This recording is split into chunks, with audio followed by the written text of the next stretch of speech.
Le pouvoir possède la radio et la télévision. Eh bien, c'est maintenant le grand rendez-vous. Nous comptons sur la bonne volonté et sur la compréhension de tout le monde. La voix off. L'éducation populaire, ça consiste à fabriquer du temps de cerveau humain disponible pour la révolution. Je ne vois pas d'autre alternative pour sortir du capitalisme qu'une insurrection populaire. A priori, je vois pas pourquoi elle serait pas violente.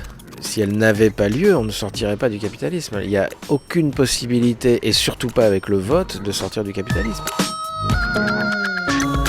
Le principe même d'une révolution, c'est que tu peux pas le prévoir. La prochaine, on ne sait pas comment elle va démarrer. Un mec qui se fait buter par une bavure policière, t'as une usine là, à la tu sais pas. Ce qui est sûr, c'est que t'as des conditions qui s'accumulent. On a d'un côté la classe dominante qui devient de plus en plus dominante. Il se gave. Macron annonce tranquillement qu'il va tout péter, tout le droit du travail par ordonnance. Enfin, tu vois, je veux dire, donc, ok, il tend de la ficelle. Il y a du carburant qui s'accumule. Il faudrait pas qu'il y ait une allumette qui traîne, tu vois. Donc, ça va péter. Je sais pas quand, je sais pas comment, mais l'histoire ne s'arrête pas. L'histoire continue de se mettre en marche. Et le truc, c'est qu'on soit prêt. C'est qu'on se prépare à ça. Moi, je fais rien d'autre que ça. Quand les gens me disent « Mais ça change quoi, les conférences gesticulées, vous changez quoi ?» C'est une question complètement con. J'en sais rien ce que ça change. Ça change rien. Enfin, je veux dire, ça accumule du rapport de force, c'est tout. On contribue, avec les conférences gesticulées, avec l'éducation populaire, on contribue à l'élaboration d'un rapport de force. Putain, mais qu'est-ce que tu veux faire d'autre ? À ma modeste place, voilà, je contribue à dire le capitalisme c'est pas bien et la propriété privée des entreprises c'est nul et Macron est une ordure. Fainéant. Salut les amis et bienvenue à vous dans cette émission qui parle d'histoire, de politique et d'économie. Ça tombe bien, votre invité lui aussi ne fait que parler de tout ça avec ses collègues des conférences gesticulées. Vous allez aujourd'hui passer 1 heure avec Franck Lepage. Bonjour Franck. Bonjour.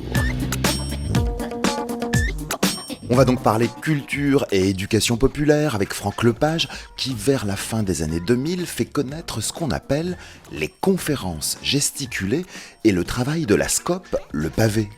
Conférences qui passent évidemment par notre histoire de France et comme on vous le dit souvent dans cette émission, on ne peut pas comprendre où l'on est ni où l'on va si on ne sait pas d'où l'on vient. On va donc à nouveau vous raconter ce qu'on vous raconte souvent avec les copains profs d'histoire géo dans ce programme, comment dès les années 30, les capitalismes européens provoquent les dictatures d'Hitler et de Pétain. Et après la collaboration du patronat, on va évoquer la résistance qui, à la libération, engendre les lois sociales du Conseil national de la résistance. Sécurité sociale, retraite pour les vieux, services publics et bien entendu le droit du travail, hélas d'actualité.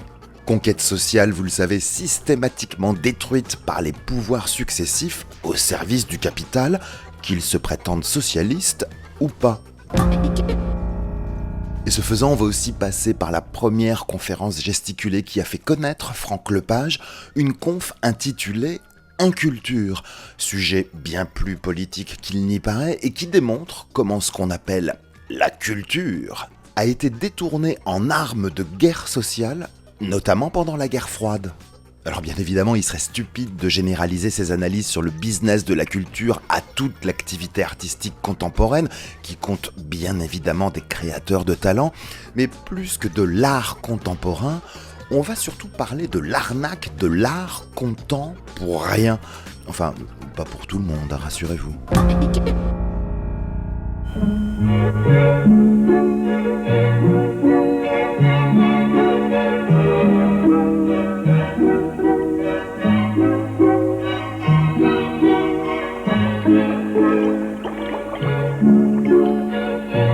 Voyez comme le peintre athénien, Achille Tropoulos, est doué pour la tragédie, sinon grecque, du moins à grand spectacle et naturellement en couleur. Ce bouillant Achille, nouvelle manière, a inventé ce qu'il appelle poétiquement la peinture stomacale. Un peintre, en somme, à propos des ambitions duquel il n'est pas nécessaire de vous faire un dessin. Il paraît même que cela se vend, à condition, bien entendu, que le maître n'ait pas omis au bas de son chef-d'œuvre d'expectorer sa signature. Grand merci Franck Lepage. J'ai longtemps été chroniqueur et pigiste en PQR pour des radios locales, pour des fanzines, sur la culture. Donc je me suis fadé des pièces de théâtre, des vernissages, des disques, des tas de choses. Et des fois, tu vois des trucs qui n'ont ni queue ni tête. Tu vas au théâtre et tu t'emmerdes comme un rat mort et t'as qu'une hâte, c'est que ça se termine. Et tu n'oses pas le dire surtout. Des fois que tu dirais que tu t'es fait chier ou que, un artiste d'art contemporain qui prend une pomme, qui met des paillettes dessus, qui la pose sur un parpaing et qui t'appelle ça une œuvre, t'oses pas dire que c'est chiant ou que ça t'évoque rien parce que tout de suite tu passes pour un fasciste. Enfin, ou quelqu'un de vilain.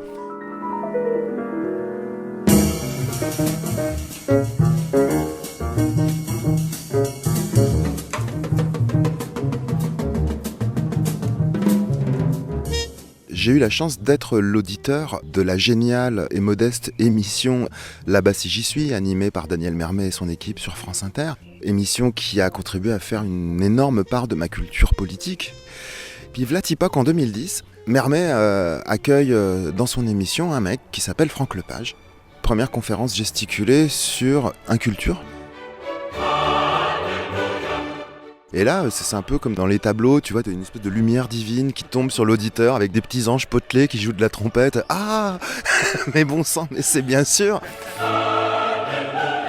Et là, dans le désordre, tu me coupes si je dis des bêtises, mais je découvre que toute cette histoire de l'art, et notamment de l'art contemporain, s'inscrit aussi dans l'histoire de la guerre froide, que la culture est un champ de bataille, que dans ces guerres de propagande, d'ailleurs je crois que c'est chez toi que j'ai appris que la seule chose que les Américains ont exigé pour qu'on ait le bonheur de recevoir le plan Marshall, c'était qu'il fallait libre accès des films hollywoodiens à tous les écrans français. Pas de quota sur les films d'Hollywood. Ouais.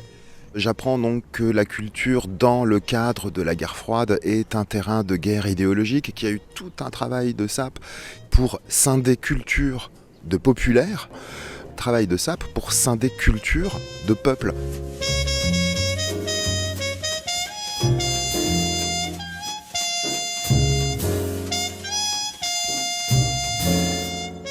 J'ai aussi compris une autre chose, notamment dans le domaine de l'art contemporain, c'est que toujours dans le cadre de la guerre froide, tu l'expliques, la CIA, qui a financé le syndicat FO, notamment pour drainer des forces à la CGT, la CIA a aussi monté de l'art de toutes pièces en mettant du pognon pour créer des fondations d'art contemporain, etc. Puis d'un seul coup, des artistes qu'on connaissait ni des lèvres ni des dents sont apparus comme ça, on se sont mis à avoir une cote, leurs œuvres se sont mis à valoir du pognon.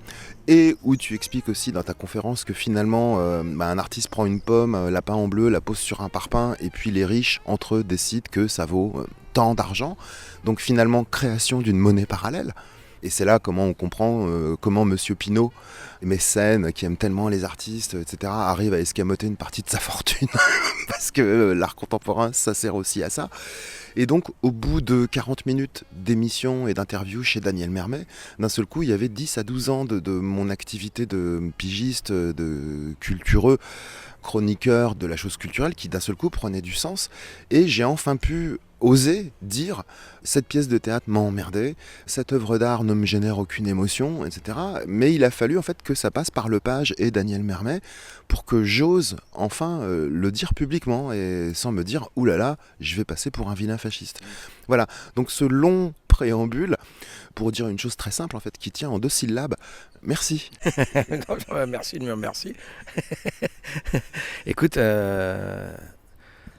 cette émission, ça a été incroyable. Ce qui est fabuleux, il faut la réécouter, c'est le répondeur le lendemain. C'est ça qui est génial. T'as des gars qui disent ça, qui disent merci. Il y en a un qui crie. Il dit merci, merci. Il dit je vais l'enregistrer, je vais l'écouter en boucle. Ça fait 10 ans que je crois que je suis con. Almantor, un artiste dont la théorie sur la peinture à l'huile est des plus inhabituelles et des plus intéressantes. Après avoir repeint sa cuisine, sa voiture, son réfrigérateur, il repeint sa femme. Bondieu avait un truc pour... Il me semble qu'il parle d'imprécation culturelle, mais je suis pas sûr que c'est le mot qu'il utilise, mais il me semble que c'est un truc comme ça.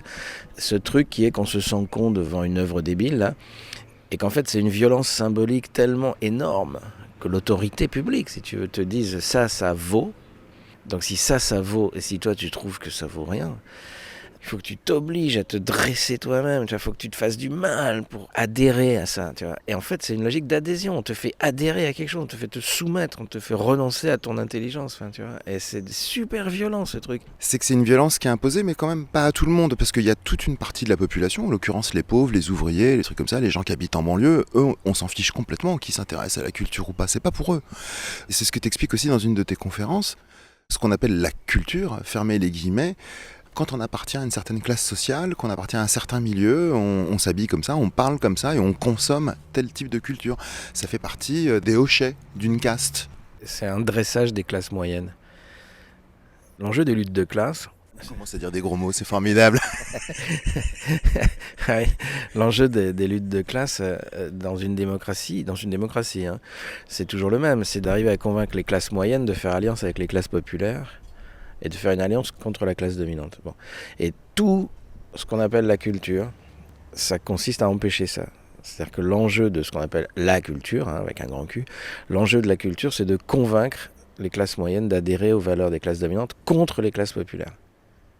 Et ce dressage-là, il passe par le fait de faire adhérer, d'obliger les classes moyennes, le petit bac plus 3 instruit, qui a eu son bac, et voilà, de les faire adhérer à des âneries comme ça, et à tourner le dos aux classes populaires, quoi. Et c'est à ça que ça sert la culture, ça sert à empêcher l'alliance entre les classes moyennes et les classes populaires. Tu parlais de culture populaire. En 1942, l'Algérie est libérée. Le gouvernement provisoire de la République d'Alger, il constitue un gouvernement avec des ministères. Et il y a un nouveau ministère qui s'appellera plus de l'instruction publique, mais de l'éducation nationale, précisément parce qu'on a compris que c'est pas une question d'instruction. Les Schneider, tous les gens qui ont collaboré avec l'État nazi allemand, ils étaient très instruits, ils étaient bardés de diplômes. Donc ils comprennent qu'il y a un truc qui ne va pas avec la notion d'instruction. Et donc ils appellent ça l'éducation nationale. En se disant il faut faire de l'éducation politique. Je ne vais pas refaire la conférence, mais ce qui est très intéressant, c'est que le premier nom de cette nouvelle direction qu'ils mettent en place, qui est une direction supposée faire de l'éducation politique avec des adultes, l'éducation à la démocratie, ça s'appelle la direction de la culture populaire et des mouvements de jeunesse. Ça va durer juste 3 mois. Ensuite, ils vont appeler ça la direction de l'éducation populaire. Mais parce que la notion de culture populaire, il va falloir en finir avec ça. La culture ne peut pas être populaire, ne doit pas être populaire. Il n'y a pas de culture populaire. La culture, c'est forcément l'apanage de la classe dominante. Cette confiscation de la culture par la classe dominante, c'est tout l'enjeu de la bagarre autour de la culture. Des gens qui disent « Ah, mais la musique, la culture, c'est pas politique ». Bien sûr que c'est politique. Tu vois, on a parlé du débarquement de 1942, du Conseil national de la résistance face aux nazis, et puis de la guerre froide qui arrive dans la foulée. Bien sûr qu'on est à plein pot dans le politique. Non seulement, mais la notion de culture en tant que champ autonome, comme ça, comme on dit en sociologie, elle est très récente. Quand Malraux va se faire proposer, parce que l'idée vient pas de lui, quand on va lui filer un hochet pour l'occuper parce qu'on ne sait pas quoi lui donner, et qu'on va lui filer un truc débile qui est un ministère des affaires culturelles, les affaires culturelles, tu vois, le truc complètement vague. À ce moment-là, on n'a connu que 3 exemples de ministère de la culture dans le monde. Chez Hitler, chez Staline et chez Mussolini. Donc tu vois bien à quel point c'est politique. La notion de ministère de la culture, c'est ultra politique.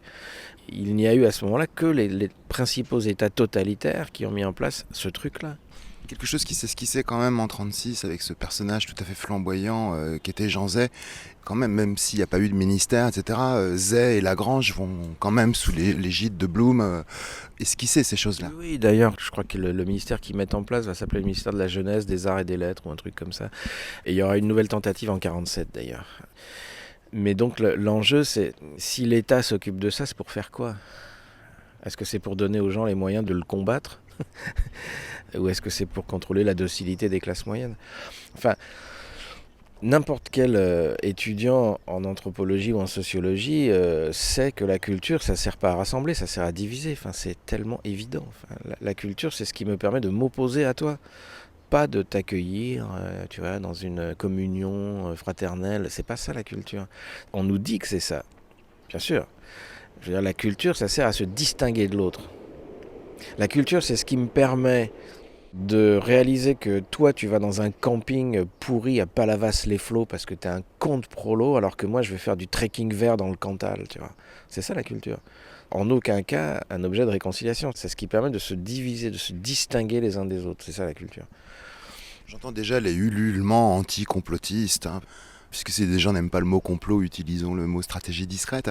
Est-ce qu'à ton avis, il y a aussi une volonté délibérée d'abrutir les gens, et notamment les pauvres ? Je dis les pauvres pour aller vite. Il n'y a pas besoin qu'elle soit délibérée. Enfin, je crois que c'est des gens qui défendent un intérêt de classe, c'est tout. Un gars qui s'appelle Macron, qui se retrouve président de la République. Est-ce que Macron veut délibérément détruire le code du travail parce qu'il est méchant ? Macron, il défend ses intérêts de classe, tu vois. Il est cynique, c'est sûr. Enfin bref, c'est pas la peine qu'il y ait un complot. Que cette classe sociale défende ses intérêts, que Gattaz, il est là pour péter le code du travail, mais parce qu'il est milliardaire. Ça donne naissance à des stratégies de combat, enfin c'est pas des complots, enfin c'est juste la guerre des classes tout à fait banale, tout à fait normale, enfin il n'y a pas de souci avec ça. Oui, on peut se dire peut-être que des ouvriers qui sont initiés à Victor Hugo, à Jaurès, à Jean Anouilh, etc., c'est peut-être plus dangereux que des ouvriers qui sont abrutis par TF1. Oui. Mais là-dessus, c'est Jules Ferry, déjà, qui est une ordure. Il faut le rappeler éventuellement si les gens pensent que Jules Ferry est un type sympa qui nous a donné l'école laïque, tu vois. On lui doit aussi la colonisation. On lui doit la colonisation. À cette époque-là de Jules Ferry, en 70, il me semble qu'on quitte le suffrage censitaire pour passer au suffrage universel. Et quelqu'un dit « Ah mon Dieu, on va donner le droit de vote à la populace avec le suffrage ». Alors je vous rassure, pas pour les femmes, hein, puisque ça n'arrive qu'en 45. Et je crois que c'est Jules Ferry qui répond « N'ayez crainte, cher monsieur, vous allez voir, la magie de la démocratie, c'est de permettre à des pauvres de voter pour des riches ». Ça marche bien, hein. Bien sûr. Et... Merci Jules Ferry. Non, mais c'est clair. Et Jules Ferry, il dit un truc, il dit le peuple n'a pas besoin de savoir, il n'a pas besoin d'apprendre, il a besoin d'être docile. Donc l'école qu'il met en place, c'est une école du dressage des classes dangereuses. Mais c'est pas du complot, enfin, c'est de la haine de classe assez banale. Enfin, quand tu entends Fillon transpire la haine de classe. Tu sens cette détestation des pauvres, de la racaille, des cloaques. Enfin, je veux dire, mais parce il baigne dans un univers. C'est ce que les Pinsons Charlot expliquent. Moi, je crois pas que c'est du complot.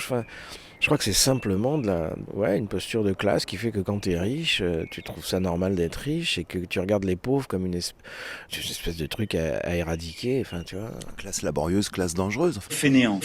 La racaille, ce que l'autre appelait la racaille, quoi. Enfin, tu vois, quand cet abruti de Macron dit, au moins quand ils vont chez Uber et ils mettent un costume et ils arrêtent de dealer du shit, il a tout dit, enfin, tu vois. Je veux dire, il a jamais été dans une banlieue, enfin, il sait pas ce que c'est. Enfin, il a une représentation du truc, tu vois. Enfin, bref. Fainéant.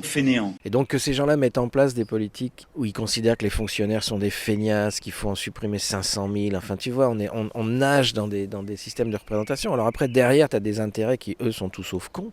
Je suis absolument persuadé que Macron est une marionnette. Enfin, il est complètement agi par des gens comme Attali, qui, eux, sont des penseurs. Ce sont des gens qui réfléchissent, tu vois, et qui sont au service de leurs intérêts de classe. Quand tu vois comment Macron est fabriqué, enfin... Mais c'est pas difficile, enfin, il suffit de chercher le petit Fayot, de le trouver, tu vois, de trouver le petit mec qui va bien, qui sort de la grande école et qui est tout à fait prêt, enfin, pour peu qu'on lui tende un peu un tapis rouge. Enfin, t'as plein de reportages sur la fabrication de Macron, mais c'est vachement chouette, enfin, tu vois, d'abord on le met dans la commission Attali comme petit secrétaire, enfin, tu vois, c'est pas grand chose, mais hop, il est dans le truc, quoi, tu vois, et puis on le repère et on voit c'est vraiment le bon élève, enfin, il est complètement prêt à y aller à fond, je crois que c'est Alain Minc qui dit, il avait 3 qualités, alors je sais plus, mais à un moment il dit, et puis surtout il a du charme. Il dit ça c'est très très bon, c'est très important parce que il dit c'est quand même un métier de pute qu'on va lui faire faire.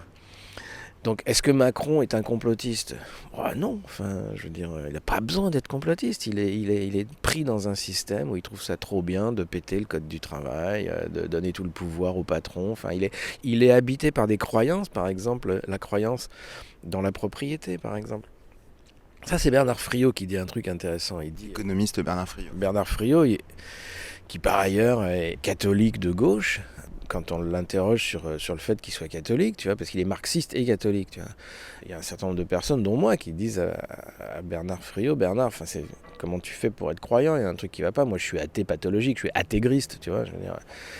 Et il dit, mais ne croyez pas que parce que vous êtes athée, vous vous dédouanez de croyances. Qu'est-ce que vous faites des croyances capitalistes ? Qu'est-ce que vous faites de la croyance dans la propriété ?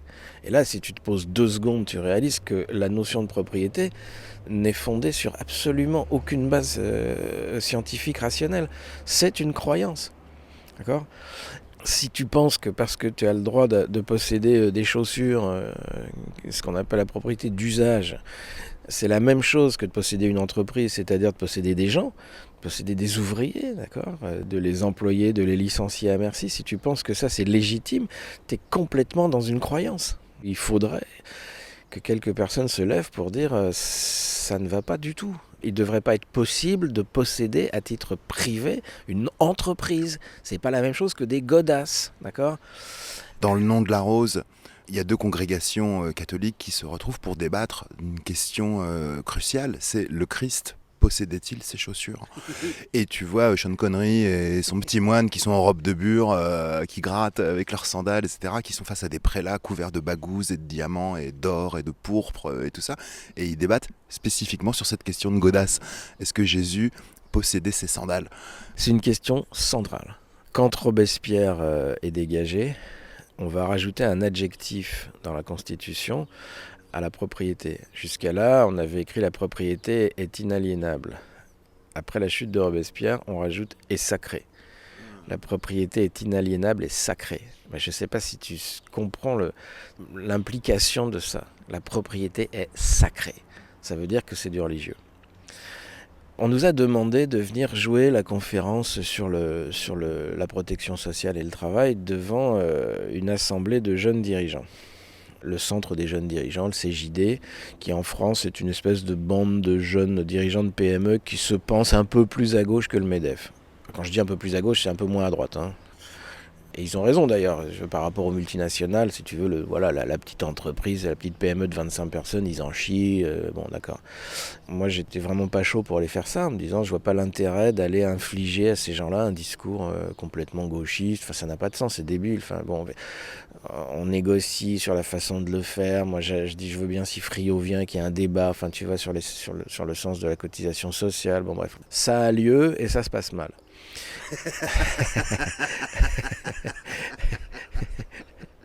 Mais pourquoi ça se passe mal ? Je dis juste un mot aux auditeurs parce que celle-là j'ai eu la chance de la voir, c'est formidable parce que tu pars de la fiche de paye. Ouais.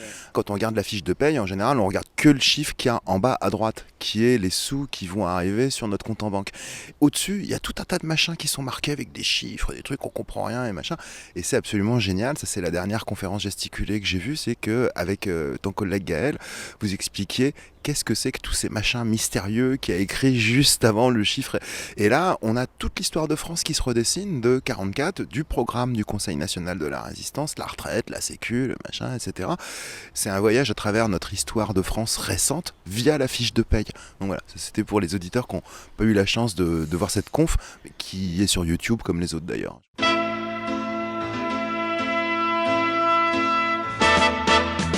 Parle au patron, ta tête est malade.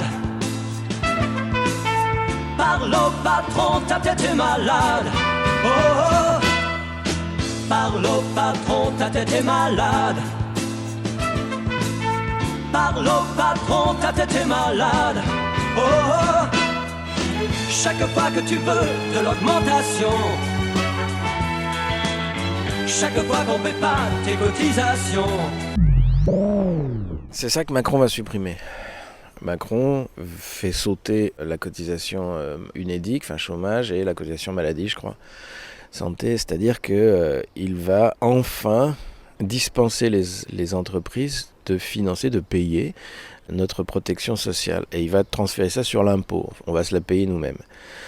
Il fait ça précisément parce qu'il est habité par une croyance, qui est que cet argent appartient au propriétaire de l'entreprise et qu'il est injuste de lui piquer. Chaque fois tu t'en vas parler au patron. Au patron, il ne t'entend pas, ne te comprend pas, il ne te voit pas, ne t'écoute pas. Mon beau ouvrier, le cœur d'ouvrier, je t'entends crier. Chaque fois que tu veux ton autogestion, chaque fois tu sais bien ton affreux patron. Chaque fois t'entends pas, te prends pour un pion. Pour un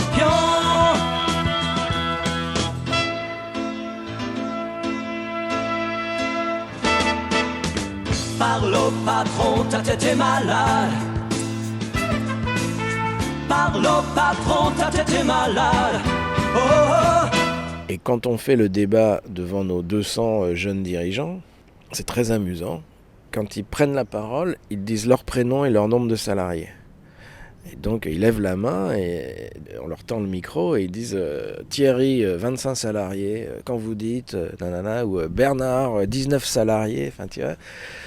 Il y a un côté concours de zizi et taille du machin, si tu veux. Et puis moi, monsieur, je fais vivre tant de personnes. C'est ça, c'est ce qu'ils nous ont dit tout le temps. C'est-à-dire qu'ils ont cette idée qui n'est pas complètement inexacte, mais qui repose plutôt sur un postulat qu'une croyance, qui est je gage mon patrimoine, je prends un risque, je crée une entreprise, je donne du travail à des gens, donc je suis un bienfaiteur, enfin si tu veux, et vous venez en plus m'en piquer pour financer des feignasses qui foutent rien, des chômeurs, des RMistes. Fainéant. Et c'est pas normal, puisque c'est mon argent, c'est mon bien, tu vois, c'est moi qui ai pris un risque. C'est mon talent, parce qu'on oublie toujours de dire que ces gens ont tellement plus de talent et d'intelligence que nous, d'ailleurs c'est pour ça qu'ils sont riches. Bon, avant on disait que c'était Dieu qui les avait récompensés, parce qu'ils étaient vertueux. C'est clair, si tu veux, mais les mecs, d'abord, n'ont absolument pas conscience que c'est pas du tout eux qui fabriquent la richesse, parce qu'ils nous disent c'est nous qui fabriquons la richesse dans ce pays.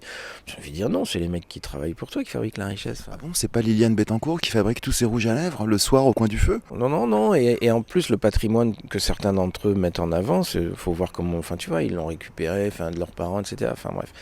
Mais en même temps, tu vois bien que tu peux pas attaquer ça, c'est impossible, enfin, parce qu'il y a cette croyance dans la propriété. Je rappelle que le fait de refuser l'idée de posséder une entreprise à titre privé s'appelle le socialisme, hein, à ne pas confondre avec les socialistes, ça c'est autre chose.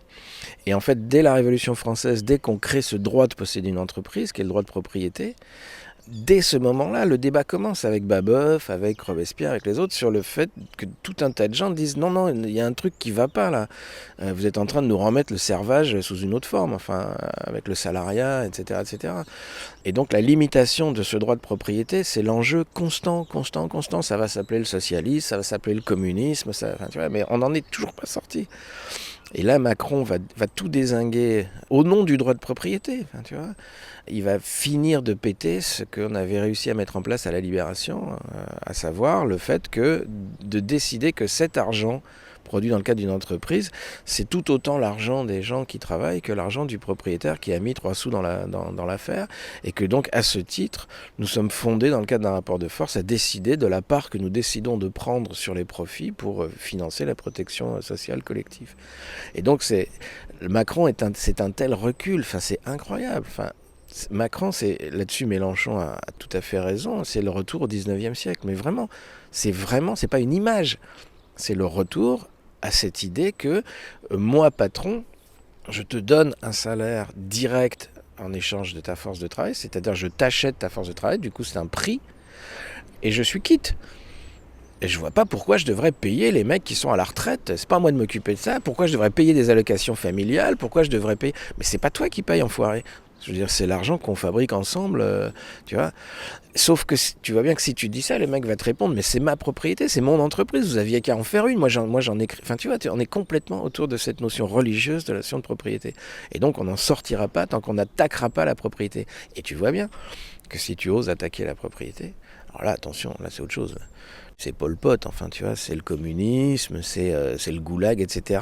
Et nous a-t-on dit sur Mélenchon, oui, vous allez voir, Chavez, le Venezuela, c'est son modèle, Staline sous les cocotiers. Sauf qu'à la Libération, on a attaqué la propriété. Ô combien. On a nationalisé toutes les entreprises qui fabriquaient de l'électricité à droite à gauche, on les a indemnisées très correctement, faut qu'ils arrêtent de pleurnicher. Et on a dit, ça peut pas être privé, ça peut pas être privé, ça peut... On a nationalisé les banques, tu vois. Bref. Il faut faire payer les riches pour soulager la misère des pauvres, des travailleurs, donner du travail aux chômeurs. 1936, le Front populaire. La France n'est pas aux Français, car elle est à 200 familles. La France n'est pas aux Français, car elle est à ceux qui la pillent. Édouard Daladier, président du Conseil, en avait dressé un portrait au vitriol. Les 200 familles sont maîtresses de l'économie française et en fait de la politique française. Ce sont des forces qu'un État démocratique ne devrait pas tolérer, que Richelieu n'eût pas toléré dans le royaume de France. L'influence des 200 familles pèse sur le système fiscal, sur les transports, sur le crédit. Elles interviennent sur l'opinion publique car elles contrôlent la presse.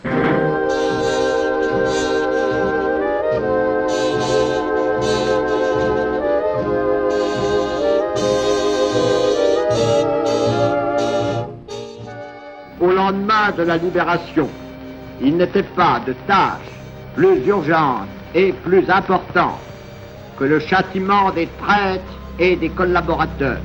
Monsieur Dastier du mouvement de libération nationale. Que les têtes des traîtres tombent, parce que c'est la justice. 1945, la libération. Que les biens des collaborateurs, les puissants seigneurs des banques et des trusts qui ont trahi soient confisqués, soient saisis, parce que c'est la justice. Monsieur Gillot du Parti communiste. Pour que la France soit libérée, il faut qu'il n'y ait plus, sur le sol de la patrie, ni un Boche, ni un traître.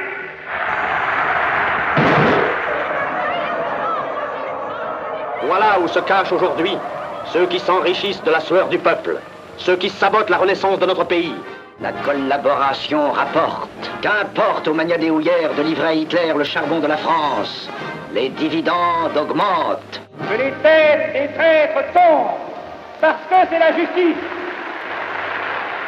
Ce sont les deux indelles du comité des forges, organisme de trahison la plus monstrueuse que la France ait jamais connue. Ce sont les deux Péyerimov, maîtres des charbonnages de France. Ils s'appellent aussi Louis Renault, qui avant de mourir a couché 6 milliards de francs pour ses 4 ans de fourniture d'armement aux ennemis de la France et de nos alliés. Ce sont encore les hauts et puissants seigneurs du Crédit Lyonnais, du comptoir d'escompte, de la Société Générale, de la Banque Nationale du Commerce et de l'Industrie, puisque ces 4 banques ont annoncé publiquement le 24 octobre 1942 leur mise à la disposition de l'industrie allemande.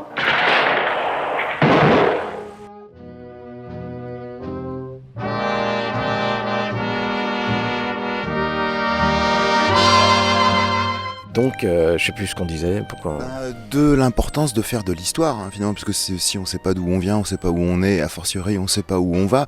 Moi, il y a finalement très peu de temps que j'ai compris que le gros capitalisme français, il naît comment dans ce pays ? Avec le commerce du bois d'ébène, c'est-à-dire l'esclavage, hein, et puis les gens de Nantes, de Bordeaux et d'autres villes le savent bien, et que l'origine de tout ce gros pognon, elle est déjà de toute façon à la base hyper douteuse.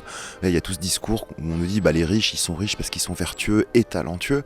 Quand on gratte et qu'on fait un petit peu d'histoire, on voit d'où il vient le pognon. Bon, ça n'exclut pas qu'il y a effectivement des gens courageux, moi j'en connais, hein, des types qui ont monté des boîtes à la force du poignet, comme on dit. Bien sûr, mais genre, on te sort toujours le petit artisan, tu vois, qui monte une entreprise de charpente avec ses 3 ouvriers. Mais je veux dire, bien sûr qu'il existe ce mec-là. Mais je veux dire, appeler ça l'entreprise, c'est se foutre de la gueule du monde. Enfin, c'est ce que dit Filoche. Filoche dit, arrêtez de dire l'entreprise. Vous faites comme si on pouvait comparer Total avec le petit artisan du coin. Je veux dire, arrêtez votre délire. Ça n'a rien à voir, c'est 2 choses différentes, c'est pas le même objet. Et donc la question du complot, c'est là-dessus qu'on était parti, si tu veux, c'est que tu t'aperçois que sont désormais définis comme complotistes les gens qui repèrent des stratégies de défense d'intérêts de classe. Voilà, c'est ça un complotiste. Un complotiste, c'est un mec qui dit, en fait Macron et sa bande là, ils sont en train d'organiser le truc pour refiler tout le pouvoir aux propriétaires, tu vois. Alors si tu dis ça, t'es un complotiste. Mais tu vois bien que l'argument du complotisme est un argument en fait qui vise à interdire, ne serait-ce que de penser la lutte de classe, quoi. Tu parlais de la marche triomphale vers le 19e siècle, de cet univers où tout le monde serait libre, hein, c'est-à-dire l'ouvrier serait libre de vendre ce travail à un patron qui serait libre de l'acheter, mais il me semble qu'il y a un barbu assez célèbre qui a glosé là-dessus, en évoquant, je crois, le renard libre dans le poulailler libre. Hein, on y revient. Ça, c'est tout le travail de Bernard Friot qui est quand même extraordinaire. Enfin, c'est la seule perspective crédible pour la gauche aujourd'hui. Pour moi, c'est Bernard Friot, j'en vois pas d'autre. Parce qu'il rappelle un truc très simple, qui est que le salaire, donc, qui, jusqu'à la fin du 19e siècle, est effectivement le symbole de notre aliénation, à savoir qu'il est simplement un prix, le prix de notre force de travail, d'accord ? Sauf que là-dessus, le mouvement syndical s'organise, le mouvement s'organise et va tout doucement, de conquête en conquête, de bagarre en bagarre, de grève en grève, de mort en mort, de manif en manif, d'émeute en émeute.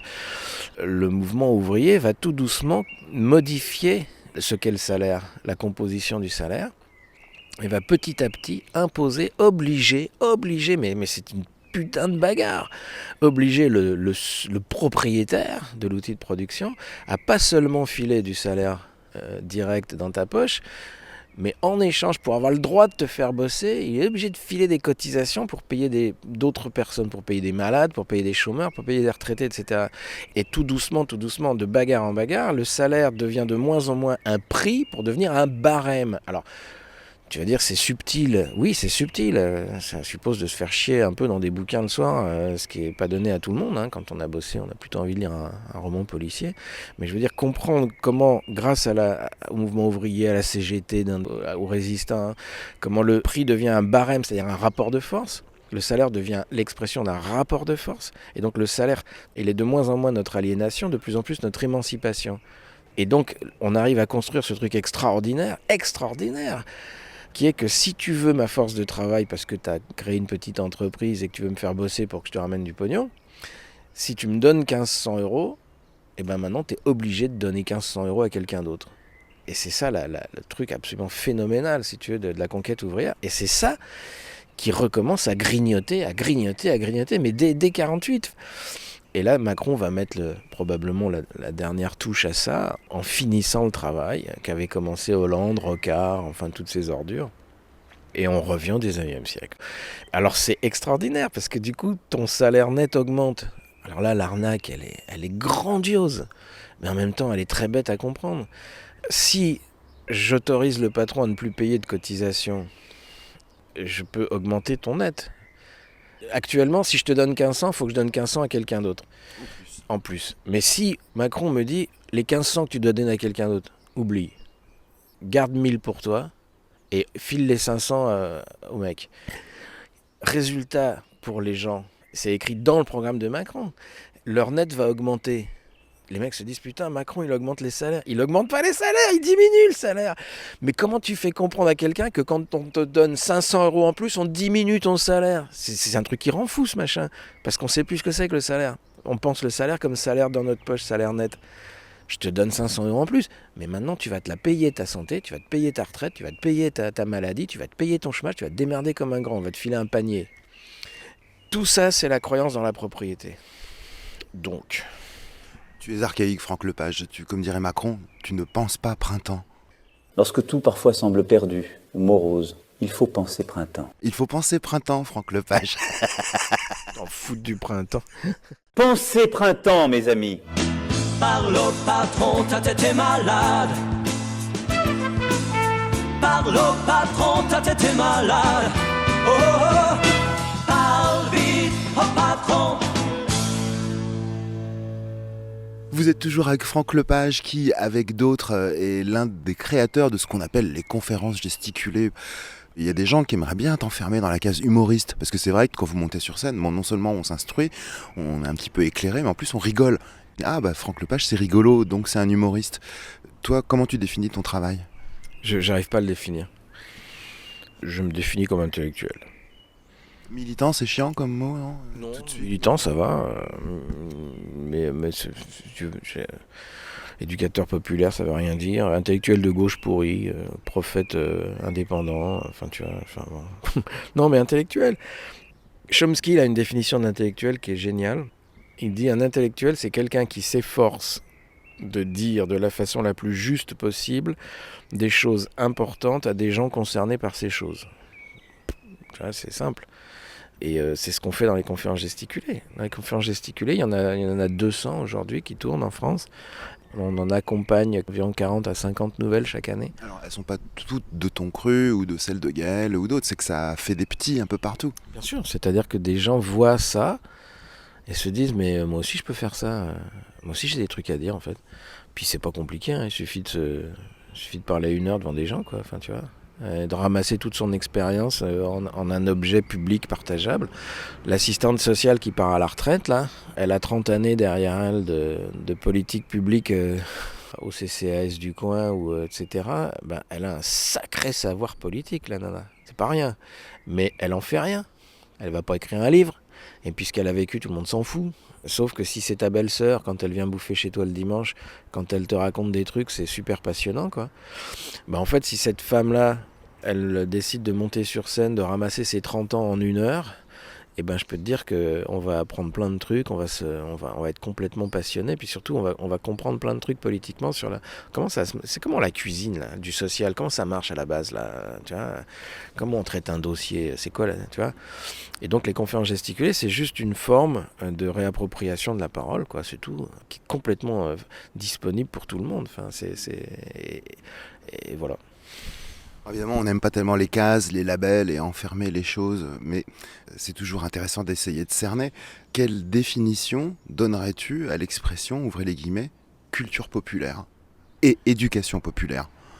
Il faut absolument défendre l'idée de la culture comme comment je dirais, l'ensemble de nos pratiques. Je rappelle que la réduction de la culture à l'art, c'est une stratégie de la classe dominante et de la bourgeoisie, qui est une stratégie qui a fonctionné, qui a marché grâce à des gens comme Malraux. Malraux est une marionnette, hein. Et donc ça a fonctionné. Donc on nous a piqué culture. Il y a une définition très intéressante de la culture qui dit la culture, c'est l'ensemble des stratégies qu'un individu mobilise pour résister dans la domination. C'est ta façon de t'en sortir et de pas crever dans le système, c'est ça c'est ça la culture. C'est pas l'autre abruti avec son œuvre d'art contemporain là. Et donc tu vois bien que la culture, si c'est l'ensemble de notre façon de nous organiser pour exister, pour vivre, si c'est ça la culture populaire, ben, c'est effectivement la façon dont on résiste à la domination. Et donc c'est nécessairement la façon dont on s'organise politiquement pour résister à la domination. Je vois pas d'autres termes. Si tu veux, culture populaire, ça veut dire stratégie politique. Enfin, donc c'est là qu'on débouche sur éducation populaire ? Mais oui, parce que quand on donne en 1789, mais peut-être ça va être chiant ça, mais quand on donne... On est une émission d'histoire, donc justement. D'accord. Quand on décrète le droit de propriété, qui veut dire le droit de propriété d'une entreprise. Hein. Le droit de propriété, c'est pas le droit de propriété d'usage. On avait déjà le droit d'avoir des sabots. Tu comprends bien que quand on décrète le droit de propriété, bien sûr que des gens possèdent déjà un âne, une chaumière, une charrue, j'en sais rien. C'est pas de ça dont on parle. Sans ça, on n'aurait pas besoin de le décréter, ce droit. Tu comprends bien qu'on décrète le droit de posséder autre chose. Nom de Dieu. Ça m'énerve, ce truc. Donc, on décrète le droit de propriété lucratif. Si on avait été très honnête, on aurait dit ça. On aurait dit le droit de propriété de posséder des machins qu'on n'utilise pas, mais qui nous ramènent de l'argent. Ça s'appelle une boîte. Ça s'appelle une entreprise. Ça s'appelle une usine. À l'époque, on dit une fabrique. Et donc, ça, c'est une innovation technologique qui permet ça, qui est l'invention de la vapeur. Et c'est le début de la société industrielle. Mais c'est ça la révolution. La révolution, c'est une nouvelle façon de produire. C'est toujours pour ça qu'il y a des révolutions dans l'histoire de l'humanité. La roue, l'invention de la roue, c'est con, hein, mais ça va amener la civilisation agricole, qui a un changement total. Et ben là, c'est la vapeur, d'accord, qui devient le pétrole, qui amène la société industrielle, dont on va crever dans pas très longtemps normalement. Et l'informatique est une troisième révolution. Mais bon, on n'a pas le temps d'en parler, mais l'informatique modifie totalement nos rapports de production. Quand tu vois que d'ici moins de 10 ans, toutes les bagnoles, tous les transports en commun, tous les taxis, tout le transport, il n'y aura plus besoin de chauffeur, puisque la voiture qui se conduit toute seule est beaucoup plus sûre que ça, tu vois bien comment l'informatique bouleverse complètement l'organisation du travail dans une société. Bon. Et donc la vapeur va amener la société industrielle. Et du coup, on a des usines qui sortent comme des champignons d'un peu partout, grâce à la vapeur. Il faut des gens pour aller bosser dans ces usines. Et donc ces gens, ils sont où ? C'est les paysans. Ils sont disponibles. C'est des millions et des millions de paysans.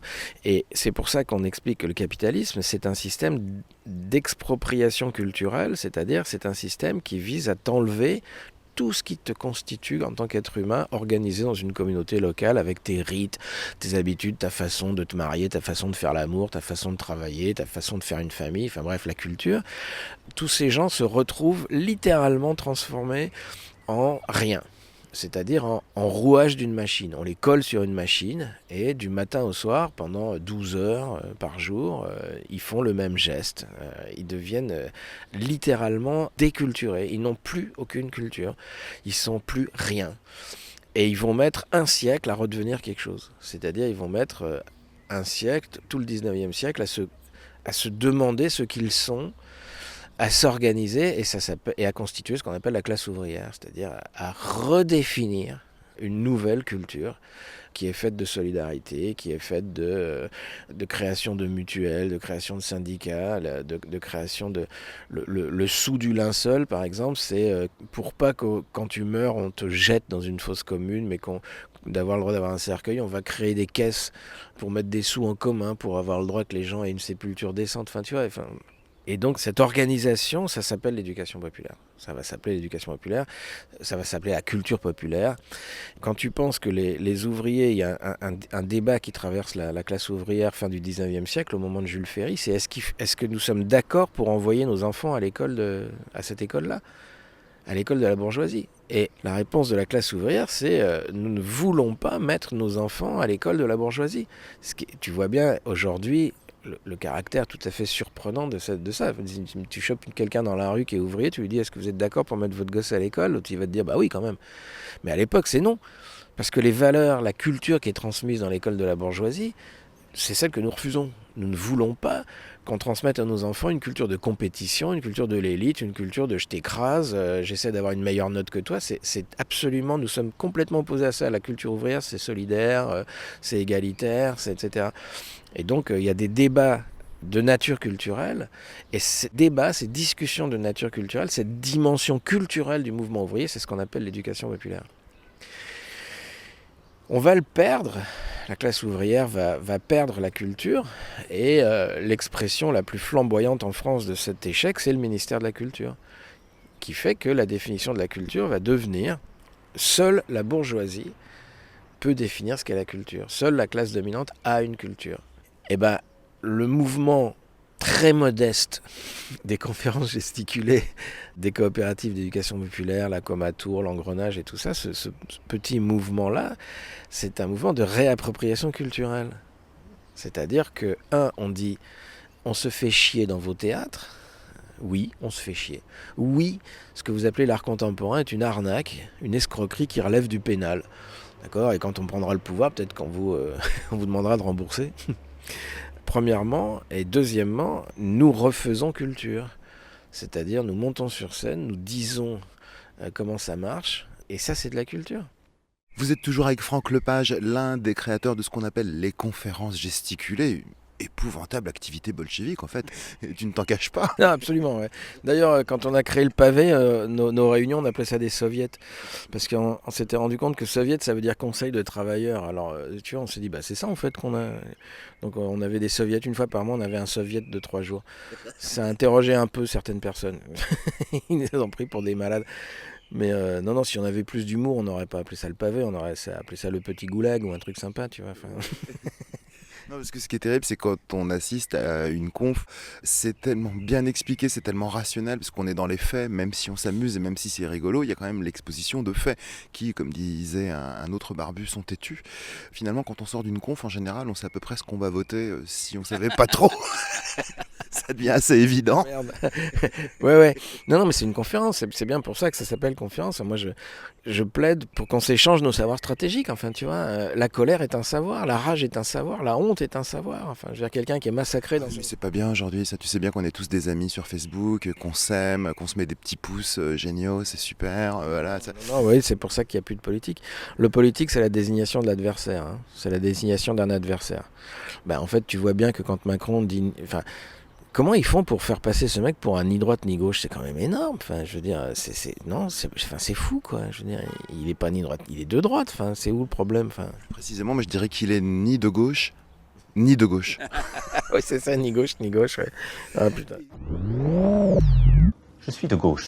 Le libéralisme politique et économique est une valeur de gauche. Moi, je suis socialiste et je l'assume. L'honnêteté m'oblige à vous dire que je ne suis pas socialiste. Alors à l'époque, j'étais pas de gauche. C'est un mouvement politique qui sera pas à droite, qui sera pas à gauche. Monsieur Macron, vous nous dites « je ne suis ni de droite ni de gauche ». Je n'ai pas dit ça ainsi. Non. Il y a plusieurs stratégies de droite comme de gauche pour empêcher la formulation d'une critique du capitalisme.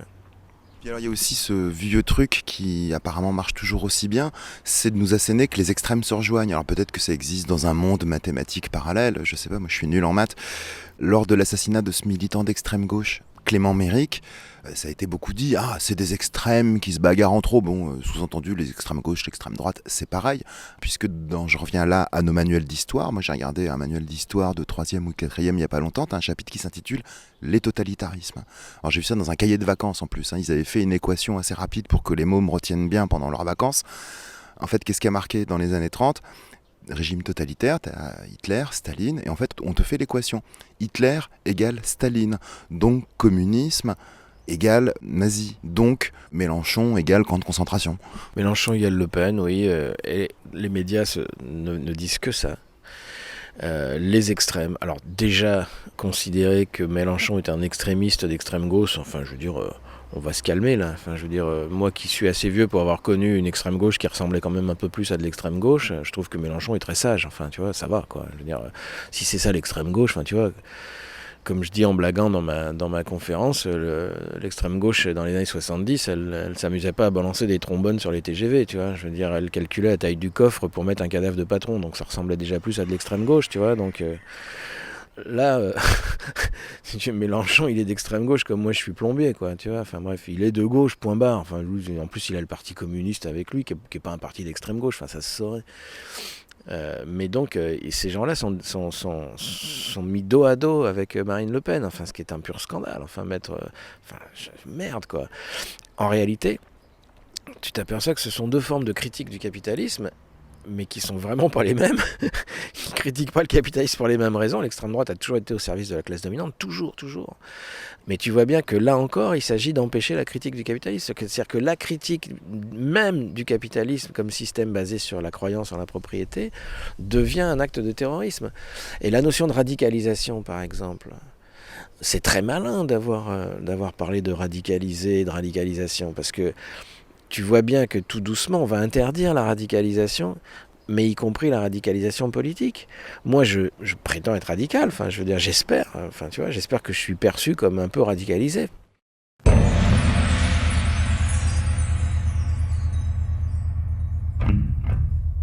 Tu me demandais comment je définis ce que je fais. Je dis souvent en blaguant, l'éducation populaire, ça consiste à fabriquer du temps de cerveau humain disponible pour la révolution.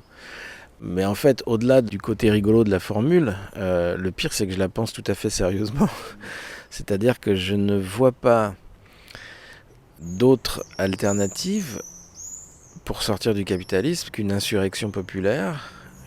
A priori, je vois pas pourquoi elle serait pas violente.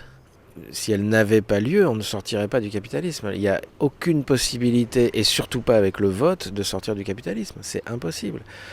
Et donc...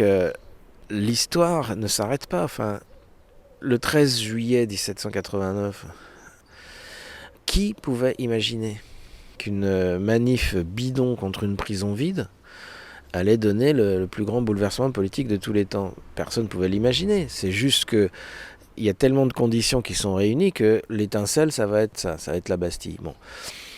Mais 68... la France s'ennuie, on le voit pas venir, on est en pleine Trente Glorieuses, il y a du boulot pour tout le monde, enfin tu vois. Mais 68, ils l'ont pas vu venir.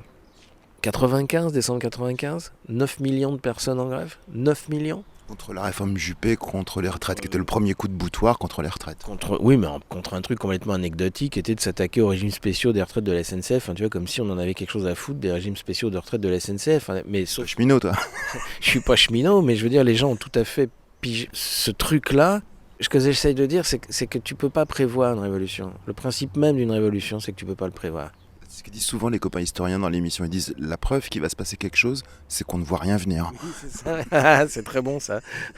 Donc la prochaine, on ne sait pas comment elle va démarrer. Elle peut démarrer, un mec qui se fait buter par une bavure policière, elle peut démarrer, là, tu as une usine là, à la souterraine où ils sont en train de s'énerver, tu sais pas. Ce qui est sûr, c'est que tu as des conditions qui s'accumulent. Moi, ce que je vois actuellement, c'est qu'on a d'un côté la classe dominante qui devient de plus en plus dominante, ils se gavent, enfin je veux dire les niveaux de salaire sont totalement délirants, enfin ça devient totalement déjanté. Macron annonce tranquillement qu'il va tout péter, tout le droit du travail par ordonnance, enfin tu vois, je veux dire donc ok, ils tendent la ficelle. En face t'as quoi ? Plein de jeunes, je dis bien de jeunes, je dirais entre 20 et 30 ans, tu vois, qui viennent me voir à la fin de mes conférences, des gens qui depuis quelques années vont s'instruire sur internet du capitalisme. Et qui t'expliquent la crise de la dette grecque, qui t'expliquent la création monétaire, qui t'expliquent, tu vois, ils vont chez Lordon, ils vont chez Friot, ils vont chez machin, ils vont chez Chouard, que moi j'aime bien, Chouard. Je suis pas, alors là, vraiment, pour moi, Chouard, c'est pas Hitler, c'est pas un facho, c'est un mec qui s'est pris les pattes dans la logique antifa et qui pourra plus jamais en sortir, mais c'est un type, moi, qui a tout mon respect. Enfin, le boulot qu'il a fait sur la Constitution, c'est vraiment de l'éducation populaire. Le mec qui fait des ateliers constituants avec les gens, qui soient après suivis par tout un tas de crétins d'extrême droite, si tu veux, qui voient là-dedans l'occasion d'eux, ça c'est autre chose. Mais je veux dire, bon. Et donc ces gens-là qui viennent me voir, qui sont jeunes, il y a des dizaines, voire des centaines de milliers de jeunes qui sont en train d'acquérir une culture de plus en plus pointue du capitalisme. Ce qu'on n'avait pas en 68. En 68, le niveau d'instruction politique était bébête. Cucul la praline, enfin tu vois. Là, on a des gens qui sont vachement au point là-dessus, qui vont faire toute la France insoumise d'ailleurs probablement. Et donc, il y a du carburant qui s'accumule. Il ne faudrait pas qu'il y ait une allumette qui traîne, tu vois. Donc, il n'y a pas de souci. Ça va péter. Je ne sais pas quand, je ne sais pas comment, mais l'histoire ne s'arrête pas. L'histoire continue de se mettre en marche. Et le truc, c'est qu'on soit prêt. C'est qu'on se prépare à ça. Moi, je fais rien d'autre que ça. Quand les gens me disent « Mais ça change quoi, les conférences gesticulées ? Vous changez quoi ?» C'est une question complètement con. J'en sais rien ce que ça change. Ça change rien. Enfin, je veux dire, ça accumule du rapport de force, c'est tout. On contribue, avec les conférences gesticulées, avec l'éducation populaire, on contribue à l'élaboration d'un rapport de force. Putain, mais qu'est-ce que tu veux faire d'autre ? Pour prendre un exemple un peu immodeste, quand Beaumarchais... écrit Le Barbier de Séville et Le Mariage de Figaro, il fait pas la révolution, le mec. Il écrit une pauvre pièce de théâtre, d'accord ? Ces 2 pièces de théâtre vont jouer un rôle fondamental dans le déclenchement de la révolution. Il y a des émeutes dans Paris pour voir le Barbier de Séville, Le Mariage de Figaro, on est obligé de mobiliser la garde nationale, enfin c'est un truc de fou. Donc tu vois bien comment un simple objet culturel comme une pièce de théâtre peut avoir une fonction. Mais je veux dire, les conférences gesticulées sont des objets culturels à vocation politique, c'est tout. Enfin, je veux dire, quand on me dit qu'est-ce que ça change que quand ça va partir, le truc, quand la révolution va démarrer, quand l'insurrection va se mettre en place, parce que ça va cramer dans les banlieues, parce que les classes moyennes en auront marre, parce que j'en sais rien, je sais pas ce qui va... À ce moment-là, je veux dire, tout ça va se coaliser d'un seul coup, quoi, tu vois. Moi, je contribue à ça, à ma modeste place. Voilà, je contribue à dire le capitalisme, c'est pas bien, et la propriété privée des entreprises, c'est nul, et Macron est une ordure. Et moi, je pense que la situation, elle est pré-insurrectionnelle. C'est-à-dire que toutes les conditions sont là, et donc je sais plus qui c'est qui disait, je crois que c'est François Cusset, le mec qui travaille sur les années 80. Qui dit la seule question c'est est-ce qu'ils vont tendre la ficelle, le câble, est-ce qu'ils vont le tendre jusqu'au point où ils vont la faire péter, est-ce qu'ils vont, tu vois, ou est-ce qu'ils vont... Quand tu regardes ce qui se passe actuellement, tu as l'impression qu'ils peuvent nous en mettre plein la gueule autant qu'ils veulent, ils peuvent y aller encore, ils ont encore de la marge, t'as l'impression que personne se révolte, personne bouge, mais c'était aussi l'impression qu'on avait en 68, François, tu vois. Le 14 juillet 1789, dans son journal, Louis XVI marque rien. 14 juillet 1789, rien. Non mais c'est ça, puis c'est Viancion Ponté qui écrit La France s'ennuie. Donc non, c'est pas vrai. 2005, les émeutes, ils décrètent le couvre-feu quand même. Enfin, c'est pas rien. La dernière fois, c'était sur la guerre d'Algérie qu'ils avaient fait ça. Le couvre-feu en France, attends, excuse-moi, mais... que savent-ils que nous ne sachions pas, enfin, tu vois. Moi, j'ai discuté avec un secrétaire général de mairie d'une grosse ville du 9-3 qui m'a donné les vrais chiffres des renseignements généraux et tout ça. Je veux dire, à la télé, dans les médias, on nous a raconté que les jeunes avaient fait cramer des écoles et des théâtres. Oui, ils ont fait cramer 35 agences bancaires, notamment. Tu vois. Mais ça, la télé te l'a pas dit. La télé t'a raconté qu'ils avaient fait cramer des écoles maternelles, et des théâtres et des centres culturels. Et non, ils ont fait cramer des banques. 35 banques qui partent en fumée, si ça ressemble pas au début d'une insurrection, je sais pas ce que c'est, tu vois.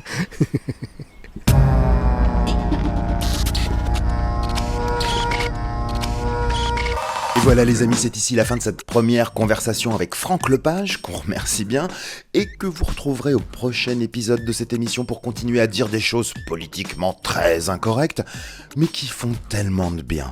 En attendant, vous pouvez réécouter cette émission sur notre site polémixetlavoixoff.com.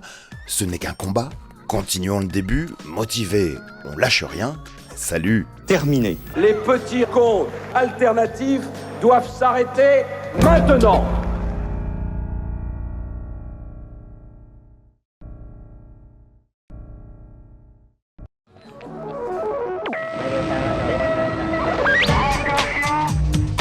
Le pouvoir possède la radio et la télévision. Eh bien, c'est maintenant le grand rendez-vous. Nous comptons sur la bonne volonté et sur la compréhension de tout le monde. La voix off. L'éducation populaire, ça consiste à fabriquer du temps de cerveau humain disponible pour la révolution. Ça va péter. Le truc, c'est qu'on soit prêt. Quand les gens me disent « mais ça change quoi les conférences gesticulées, vous changez quoi ?» C'est une question complètement con. Ça change rien, enfin, je veux dire, ça accumule du rapport de force, c'est tout. On contribue avec les conférences gesticulées, avec l'éducation populaire, on contribue à l'élaboration d'un rapport de force. Putain, mais qu'est-ce que tu veux faire d'autre ? La conférence gesticulée, c'est le moment où on décide de franchir le pas et d'expliquer à tout le monde comment ça fonctionne et donc de transformer ce savoir en analyse politique publique.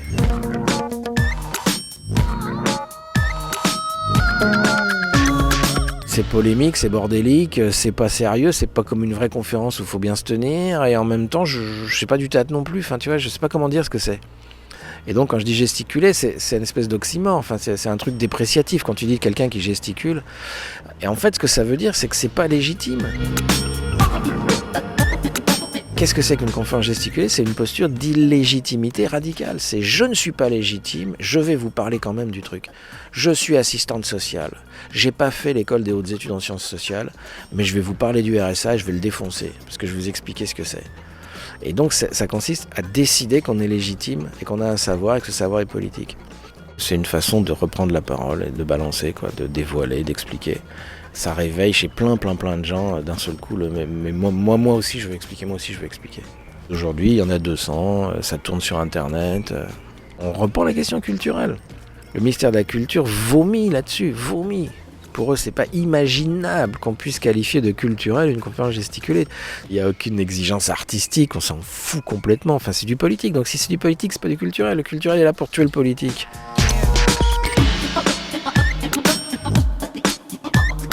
Salut les amis et bienvenue à vous dans la seconde partie de cette rencontre avec Franck Lepage de la coopérative Le Pavé.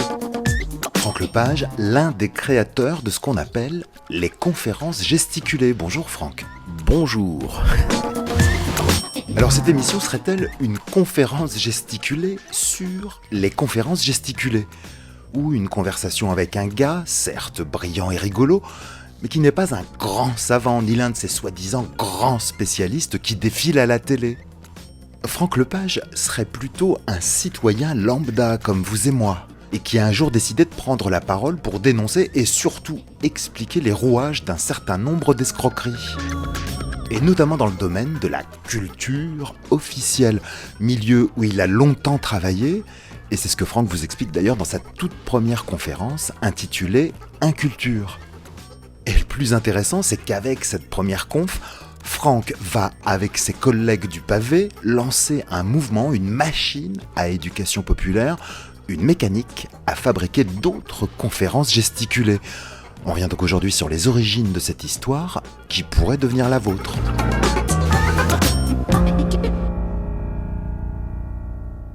Un des axes de la conférence gesticulée, c'est le dévoilement. Il s'agit de dévoiler une logique à l'œuvre quand on a la chance d'avoir fini par la comprendre et quand on la met en œuvre. Un conseiller de Pôle emploi qui finit par comprendre ce qu'on lui fait faire, il peut dévoiler le sens de ce qu'il doit mettre en œuvre. Tant qu'il n'a pas fait ce travail de dévoilement, il se fait violence pour essayer de croire en l'utilité de ce qu'on lui fait faire. Enfin, c'est ce que font les enseignants. Tous, autant qu'on est dans le rouage d'un système qui, faut-il le rappeler, est un système de domination. Tous autant qu'on est, on fait fonctionner ce système. Et donc, Si à la suite de lecture, à la suite de réflexion, à la suite de rencontres, on commence à avoir un peu la chance de déconstruire ce truc-là, si on arrive à le faire partager à d'autres, on amplifie cette déconstruction. Moi, j'ai un ancien conseiller d'une mission locale pour l'emploi qui est venu me voir un jour en disant « Bonjour, voilà, j'ai travaillé 5 ans en mission locale, puis j'ai arrêté. Soit je fais une conférence gesticulée, soit je fais un cancer. » Et j'ai dit, fais une conférence gesticulée. C'est intéressant que je raconte cette histoire parce que ça permet de bien comprendre ce que c'est qu'une conférence gesticulée. On a travaillé un peu comme ça, en discutant pour voir comment il pourrait faire le truc. Et puis, on avait programmé des présentations dans un petit théâtre parisien qui acceptait de nous accueillir et tout ça. Et donc, la veille du jour où il était programmé, alors il avait raté plusieurs séances, il pouvait pas venir, il était pris. Et donc, il vient me voir la veille en disant, de toute façon, déjà pour moi, on annule. Finalement, ça marche pas. Enfin, j'ai rien à dire, j'y arrive pas. Alors, je dis, merde, c'est con. Écoute, vu que t'es là, je sais pas, je lui dis t'as pas écrit un début, il me dit si, j'ai écrit un truc mais c'est nul. J'ai dit écoute, t'es là, vas-y, fais voir quoi. Et donc le type il se met sur scène, je me rappelle, parce que c'était un petit théâtre, il se met sur scène et puis il dit bon, mission locale pour l'emploi. Il dit bon, l'emploi il y en a plus, il y en aura plus jamais, donc on va virer emploi, des gens gagnent du temps. Mission locale. Alors, locale. Puis en fait, le mec, il part, tu vois, et moi, je suis juste cloué dans mon fauteuil pendant 45 minutes, tu vois. Et donc, je lui dis, change rien, en fait, tu l'as, ta conf, voilà. On va juste imaginer un petit dispositif bébête, scénique, du genre, on va mettre une table et 2 chaises l'une en face de l'autre, quoi, puis tu vas nous expliquer comment c'est foutu quand tu reçois un jeune, quoi, tu vois, voilà. Et donc on met une table qui traînait en coulisses et puis en face de chaque côté de cette table on met d'un côté une chaise complètement pourrie puis de l'autre un super beau fauteuil, tu vois. Et puis déjà voilà quoi. Et puis il raconte parce que arriver sur scène avec une guitare pour jouer l'intro de Stairway to Heaven, c'était déjà pris. Ça va. Je me suis fait plaisir. Et donc il raconte ce qu'on lui fait faire. Il raconte comment il reçoit des jeunes, qui leur racontent des conneries, qui leur fait croire à des machins, qui sait que c'est complètement pipeau, qu'il a 20 minutes pour recevoir un jeune, mais 40 minutes pour écrire la fiche d'entretien pour envoyer pour les statistiques. Enfin, il raconte ce qu'il a fini par piger à force de le faire, parce que c'est un type gentil, c'est un type sain, c'est un type qui va bien dans sa tête et que soit il prend des cachetons, soit il devient une ordure, soit il essaie de se faire croire à lui-même qu'il a une quelconque utilité dans une mission locale pour l'emploi, soit il finit par comprendre qu'il anime un gigantesque mensonge, et là il est dans la merde. Il est dans la merde parce que comment tu fais pour continuer à faire un travail auquel tu crois plus ? Ça s'appelle une injonction paradoxale, tu deviens fou, enfin, tu te suicides, tu fais des burn-out, tu souffres, bref, c'est la situation de millions et de millions de gens aujourd'hui. Et donc il raconte ça, et puis à la fin c'était intéressant parce que à la fin je lui avais dit, tu sais quoi, tu pourrais terminer en allant chercher d'autres chaises en coulisses. Et puis à chaque fois que tu rajoutes une chaise, tu nous présentes un des jeunes que tu as accueilli. J'avais une idée comme ça, scénique, tu vois, un metteur en scène, niveau scène nationale quand même, tu vois, un peu, tu vois. On sent que c'est du théâtre vraiment très contemporain, quoi. Et donc, il dit, ouais, si tu veux, d'accord. Et donc, il va chercher une chaise. Et puis il dit, ça c'est Karima. Karima, elle était anorexique. Je l'avais jamais vue sourire. Et puis... là, je viens de lui trouver un boulot pourri en horaire décalé pour se péter le dos dans une grande surface à trimballer des packs de bouteilles et je la vois sourire pour la première fois. C'est la première fois que je la vois sourire. Puis il va chercher une chaise, il dit ça c'est Jésumène. Jésumène c'est une grosse blague, c'est celle qui défend ses sœurs, c'est celle qui défend sa famille. C'est une bagarreuse et son dossier il est en train de déboucher. Je vais probablement lui trouver un truc, même si c'est pourri, sauf qu'il y a une autre administration qui vient de virer sa famille du territoire français, donc ils ont reçu l'ordre de quitter le territoire, l'OQTF, l'ordre de quitter le territoire français, et donc elle est expulsée, ils sont expulsés, et donc elle vient me voir moi. Elle dit mais moi je peux rien faire par rapport à ça, sauf qu'elle est dans mon bureau. Et il dit là je voudrais qu'il y ait une trappe qui s'ouvre puis qu'il y ait un souffleur qui me dise ce que je dois dire. Parce que moi, elle est en train de chialer, j'ai juste envie de la prendre dans mes bras, mais enfin ça on fait pas ça, hein, quand c'est une mission locale, on prend pas les gens dans nos bras. Puis il va chercher une chaise, tu vois, puis il dit ça c'est Kamel. Kamel, son père il est tunisien, il rentre au pays, et son père il avait un resto. Et il veut que Kamel il reprenne le resto, et Kamel il en a rien à battre du resto, lui. Son truc c'est les motos, la mécanique, lui il veut pas reprendre le resto, et moi je le pourris quoi, je le pourris pour qu'il reprenne ce putain de resto, et je le menace de le radier, et je le radie, je le dégage, je le flingue. Et puis je rentre chez moi, j'allume la télé pour voir un match de rugby, c'est la France contre les All Blacks, et puis la France perd, et puis je me mets à chialer, et je chiale, et je dis je comprends pas, et putain j'ai déjà vu la France perdre, et au rugby il n'y a pas de raison que je chiale quoi. Et puis je me rappelle que c'est mon père qui m'a emmené au rugby en fait. Et que j'aurais bien aimé avoir un père comme celui de Kamel. Il regarde la chaise puis il fait merci Kamel. Puis il regarde le public, il dit merci monsieur dame. Puis il se barre. T'as 200 personnes dans la salle qui ont des boules jusque là. T'as tout le monde en train de chialer puis tout le monde applaudit. Et le lendemain, je reçois des mails qui me disent merci pour ce truc hier, c'est incroyable, ce monsieur il a dû faire des années de théâtre et tout ça, et le mec il est jamais monté sur une scène de théâtre, c'est un conseiller de mission locale si tu veux, mais c'est la définition de Chomsky, essayer de dire de la façon la plus juste possible des choses importantes à des gens concernés par ces choses. En fait, ce mec-là, il nous raconte son métier de mission locale, et tout est vrai, tout est bouleversant, tout est juste, tout est bon. Et il n'a pas besoin de faire du théâtre, enfin, tu vois. Et ben c'est ça une conférence gesticulée.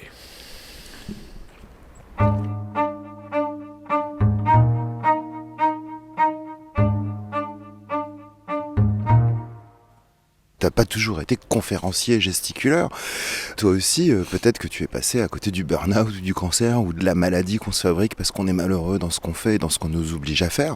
Pourtant, bon, t'as été un petit peu instite, t'as fait des études et puis tu as travaillé pour le ministère de la Culture, je crois, on peut dire ça comme ça ? Avec le ministère de la Culture, je travaillais à la Fédération Française des Maisons des Jeunes et de la Culture, la FFMJC. Au bout d'un moment, tu ressembles un peu à ce monsieur de la mission locale, là, t'es exactement dans la même posture, non ? Bien sûr. C'est quand c'est vers 2000, ça, par là ? C'est vers 2000, mais la chance que j'ai, mais incroyable, c'est que je me fais virer. En fait, j'étais intellectuel salarié. J'ai eu une chance, mais ça, c'est des concours de circonstances, si tu veux. C'est des suites de bifurcations dans la vie. Une vie, elle est faite de suites de virages et de hasards. C'est pour ça que de demander à un gamin qu'est-ce que tu veux faire plus tard, c'est complètement con. Mais comment te dire ? Comment je peux raconter ça de façon utile et que ça intéresse quiconque, mais je vais me retrouver monsieur Culture à la Fédération Française des MJC. Et comme MJC, dans MJC il y a C, Maison des Jeunes et de la Culture, bah, une de mes toutes premières choses, ça va consister à aller au ministère de la Culture pour dire bonjour, je me présente, Franck Lepage, avec mes 1200 Maisons des Jeunes et de la Culture en France, tu vois, pour repartir de là avec des valises pleines de billets de subvention, tu vois. Et je me fais jeter, je me fais vraiment jeter comme un malpropre, enfin comme un mendiant, comme un gueux, par un fonctionnaire de ce ministère dont je me rappelle très très bien, qui me dit mais je comprends pas pourquoi vous venez nous voir, enfin on n'a rien à faire ensemble, enfin ici c'est le ministère de la Culture. Et moi je dis bah ouais mais nous aussi, enfin c'est Maison des Jeunes et de la Culture. Il me fait ah non je comprends votre erreur. Il dit vous c'est pas la culture, c'est la socioculture. Ça n'a rien à voir avec ce qu'on défend ici. Alors je m'en rappelle, j'argumente, je dis mais pourquoi vous dites ça, enfin, il y a du théâtre, il y a de la musique, il y a de la danse, il y a tout ce que vous aimez. On a 74 salles de cinéma, art et scène dans notre réseau, enfin tu vois. Enfin, puis je défends, j'essaye de vendre. Je suis représentant de commerce de ma boîte, tu vois. Enfin, et le mec me dit ah non mais c'est très très bien, continuez, mais chez nous ça n'a rien à voir. Ça c'est de la socioculture. Et le type me dit allez voir votre ministère de tutelle, allez voir Jeunesse et Sport. Donc je vais à Jeunesse et Sport. Je demande à voir la personne qui s'occupe de la culture à Jeunesse et Sport. Et là, on me répond, il n'y a personne. Ici, c'est Jeunesse et Sport. Allez voir le ministère de la Culture. Donc je dis, non, attendez. Arrêtez vos conneries, là. J'en viens. C'est eux qui m'ont dit de venir ici. Ah, mais ici, il n'y a personne. Enfin, ici, nous, la culture, c'est pas notre truc, tu vois. Enfin, et là, je comprends, je réalise, elle commence mal, ma mission, tu vois. Je réalise que ce que font les MJC, là, c'est dans une espèce de trou noir administratif. pas finançable par la rue de Valois et c'est pas finançable non plus par la rue Olivier de Serres, pour ceux qui savent où sont les ministères à Paris. Donc ça commence bizarrement, et puis j'ai des directeurs de MJC, donc des gens qui sont dans la boîte depuis des années et des années, moi je suis le petit jeune qui vient d'arriver, qui me disent « Ah mais Franck, c'est parce qu'il faut que tu leur expliques que ce qu'on fait c'est de la culture dans une logique d'éducation populaire. » Je dis « C'est-à-dire ?» Ils me disent « Bah tu vois, chez nous il y a des petites filles, elles dansent, elles lèvent le pied, elles leur posent, mais c'est de l'éducation populaire. » Et je dis « Mais d'accord, mais c'est quoi la différence avec un conservatoire municipal ? Parce que là aussi elles lèvent le pied, elles leur posent. » « Ah non, ça n'a rien à voir, eux c'est de la culture, mais nous c'est de l'éducation populaire. » Je dis « Je comprends pas. » Bah, il dit « Tu vois, nous, ils jouent de la guitare, ils grattent les cordes avec les doigts, mais c'est de l'éducation populaire. » Et en fait, je m'aperçois qu'ils sont incapables de me définir ça. Ce que d'ailleurs un chercheur qui s'appelle Laurent Châtaignier, je crois, a très très bien défini en disant l'éducation populaire, c'est pas un concept, c'est une formule. C'est-à-dire ça permet de s'abriter derrière pour faire ce qu'on veut en fait. Et c'est pour ça que c'est génial. Si c'était un concept identifié, ça serait déjà mort. Et donc je comprends rien de ce que vous me racontez. Et donc en fait ce qui va se passer, c'est que pour convaincre le ministère de la Culture de nous donner des sous, parce que c'est ça mon métier, c'est d'aller chercher des sous, je vais devoir théoriser l'éducation populaire et la culture d'une façon que le ministère de la Culture finisse par accepter.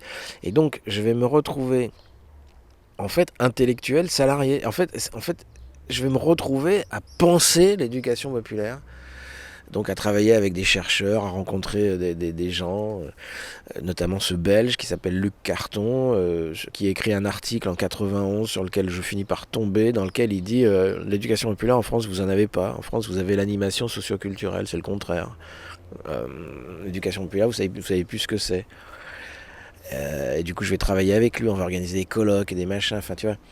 Et donc pour répondre à ta question que je me rappelle plus ce que c'est, le boulot que je vais faire pendant 10-15 ans, ça va être un boulot plutôt de théoriser, un boulot je vais animer un espèce de service de recherche, service de recherche intellectuelle. Je vais organiser des quantités de collectifs livres et lectures, collectifs musique, machin, pour à chaque fois nous poser la question de quel est le sens de ce qu'on fait quand on fait ça, quand on fait du rap avec des gosses dans un quartier, est-ce que ça fait de la démocratie, est-ce que ça fait seulement de la musique, enfin tu vois, ce genre de questions à la con. Et du coup, je vais devenir de plus en plus pointu, enfin, je sais pas comment dire, armé. Mais j'ai la chance, absolument, j'ai le luxe d'être payé pour lire des livres et rencontrer des intellectuels, ce que aucun autre travailleur dans ce pays ne peut faire. Qui peut se taper un livre difficile de sociologue ou etc. Qui le fait? Je suis désolé, mais quand tu rentres d'une journée de boulot, quand tu es directeur d'un centre social, tu te tapes pas un bouquin de sociologie. C'est pas vrai. Tu mates un DVD, tu ouvres un polar et puis tu vas te pioter. Donc les seuls qui lisent des livres intelligents écrits par des universitaires qui réfléchissent à des questions, c'est soit quand tu es en formation, soit je sais pas, quand tu n'as rien à foutre et que tu es... Enfin tu vois. Et ce qui me frappe très rapidement dans la FFMJC, quand je travaille à la FFMJC, c'est cette coupure entre les gens qui mettent en œuvre, par exemple, on va prendre un exemple très simple, ils mettent en œuvre des dispositifs de développement social des quartiers, des dispositifs d'insertion. Et par ailleurs, il y a des intellectuels comme Bernard M, comme Simon Vull, qui écrivent des livres contre l'insertion, en décomposant pendant 256 pages, la logique de l'insertion, et qui explique pourquoi le concept d'insertion, c'est une obscénité. Il faut absolument se battre contre ça. Et donc moi, j'ai mes 650 directeurs de MJC qui mettent en œuvre des dispositifs d'insertion, et là il y a des mecs qui expliquent pourquoi il ne faut pas le faire. Donc pour moi, je me dis, il suffit qu'ils lisent le bouquin, quoi. Et ils ne lisent jamais ces putains de bouquins. Jamais. Et les intellectuels ne connaissent pas le travail de ces mecs-là, si tu veux. Eux, ils théorisent, ils sont là pour ça, enfin tu vois, ils pensent les concepts, c'est très bien, c'est ce qu'on leur demande. Et donc mon boulot, ça va consister à mettre les deux en relation. Ça va consister à amener du travail intellectuel dans le travail social et vice-versa. Et donc, je vais me mettre à organiser des colloques, des collectifs, des rencontres, des universités d'été, des machins, etc., etc., etc. Et du coup, je vais comprendre de plus en plus ce qui ne va pas dans ce système. Mais les institutions se protègent. Le principe même d'une institution, c'est de renouveler son mythe en permanence. C'est pas de se remettre en question. Donc, si tu veux, un directeur de MJC qui réalise que, en fait, de l'éducation populaire, il n'en fait pas du tout, qui fait de la pacification sociale à coup de yoga, de tai chi chuan, de qigong, de feng shui et de toutes ces saloperies de merde de développement personnel le mec, il peut pas être confronté à cette vérité, sans ça il donne sa démission. Il est obligé d'y croire. Et donc il est obligé de me raconter que le yoga c'est vachement bien parce que ça crée du lien social, que l'atelier tango, ça fait que la dame elle sort un peu de chez elle. Enfin tu vois, il est obligé de se raconter des trucs comme ça.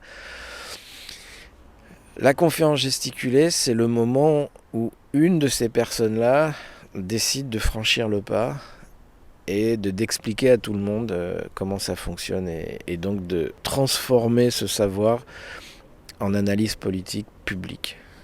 Et c'est un acte absolument décisif. C'est pour ça que tous les gens qu'on voit passer dans nos stages sont des gens qui sortent de là complètement transformés. Enfin, avant-hier, donc c'est récent, on était dans un des stages de formation aux conférenciers gesticulants. Il y a une coach.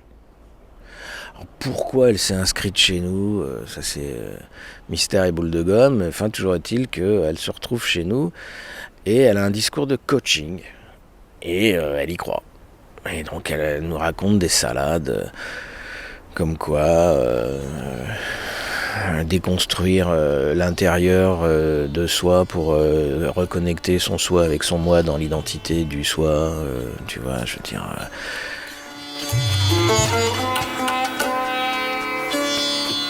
Vous sentez le fluide prodigieux de l'amour circuler à travers vos mains et vous illuminer. Le sentez-vous? Do you feel it?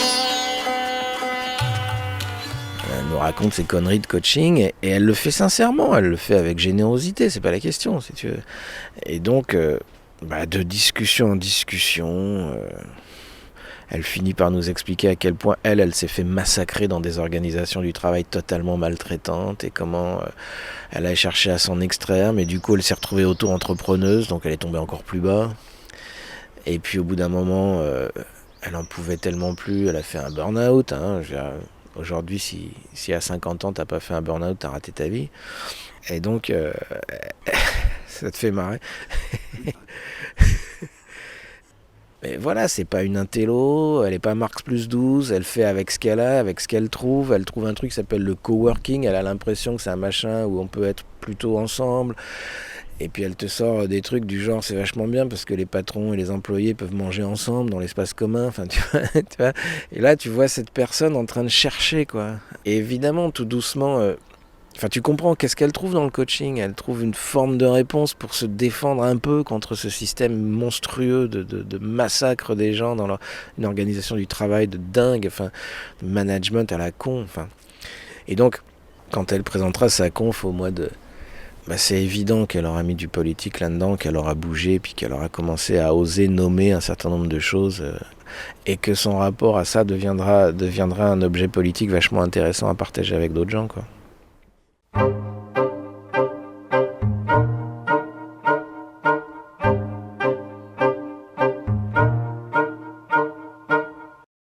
Quand est-ce que tu commences à réaliser qu'on a créé cette frontière entre culture et peuple et que toi en fait tu fais un truc tout à fait tabou, tu vas essayer de rapprocher ces deux choses, culture et populaire, alors que tout a été fait pour dresser un mur de Berlin entre les deux? Ça se met en place, c'est un puzzle. Tu chopes des pièces. Moi, au début, je suis un petit soldat de la culture. Tu vois, je veux dire, j'essaye de convaincre des gens de la pertinence de l'art contemporain. Je veux dire, il faut que je rencontre des discours critiques pour commencer à réfléchir. Il faut que j'apprenne un jour qu'il y a une historienne américaine qui a fait sa thèse sur le rôle de la CIA dans le financement de la culture en Europe après la guerre. Et je dis, bon, mais c'est fou ce truc-là, quoi, tu vois. Puis tu lis le bouquin, puis c'est un bouquin vachement sérieux. C'est pas du tout un bouquin polémico-complotiste, tu vois. Et là, tu dis, merde, mais je suis con comme un balai, en fait. Il me manque des billes. Et puis tu te mets à chercher ces billes. Et là, c'est la pilule bleue et la pilule rouge, c'est fini. Là, si tu as bouffé la pilule rouge, c'est terminé.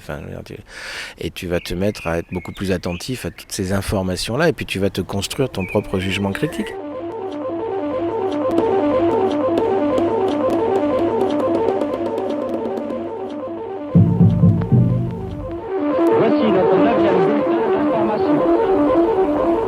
apporter tout d'abord quelques messages personnels. Les girafes ne portent pas de faux cols. Clémentine peut se curer les dents. Andromaque se parfume à la lavande. Le facteur s'est endormi. Quand je rencontre Christiane Faure, je rencontre cette dame parce que le ministère de la Jeunesse et des Sports repasse à droite et que le ministre qui arrive décide de flinguer tout un tas de dispositifs d'éducation populaire. Et notamment, il décide de mettre fin à un truc qui s'appelle les stages de réalisation. Alors, c'était des stages longs dans lesquels tu pouvais apprendre à faire un film de A jusqu'à Z, depuis le storyboard jusqu'au tournage en passant par le montage, où tu apprenais à devenir écrivain, des stages de réalisation, tu apprenais à réaliser, des stages de théâtre, des stages tout un tas de disciplines. Bon. Et ce ministre-là décide de flinguer ce truc-là en disant ça n'a rien à foutre chez nous, on dégage ça. Et les syndicats de conseillers de jeunesse et d'éducation populaire me sollicitent pour essayer de convaincre le ministre de sauver ça plutôt que de le tuer. Et donc j'accepte. Je vais rendre mon rapport en 94, je crois, je sais plus. On est au début des années 90. Jospin va mettre fin à l'offre publique de réflexion sur l'éducation populaire en 2001, à l'occasion du centenaire de la loi associative. Tout le travail qu'on est en train de faire sur l'éducation populaire, Jospin va flinguer ça. Parce qu'il ne veut pas de fausses notes dans la commémoration de la loi 1901. Pour mémoire et pour les plus jeunes d'entre vous, Lionel Jospin, c'était le candidat de ce parti donc, qui n'est pas de gauche, qui est le Parti socialiste, et qui s'était présenté devant les électeurs en 2002 en leur disant « Rassurez-vous, mon programme n'est surtout pas socialiste ». Ce qui lui a porté chance d'ailleurs.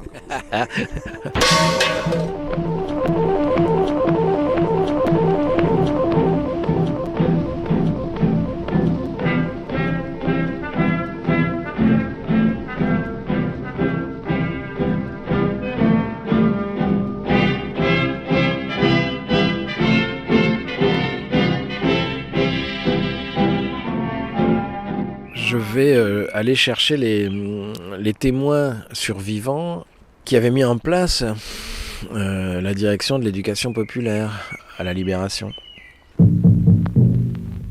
Je vais tomber sur cette vieille dame qui s'appelle Christiane Faure, qui, avec beaucoup de réticence, parce qu'elle va d'abord refuser de me recevoir, va me raconter leur histoire.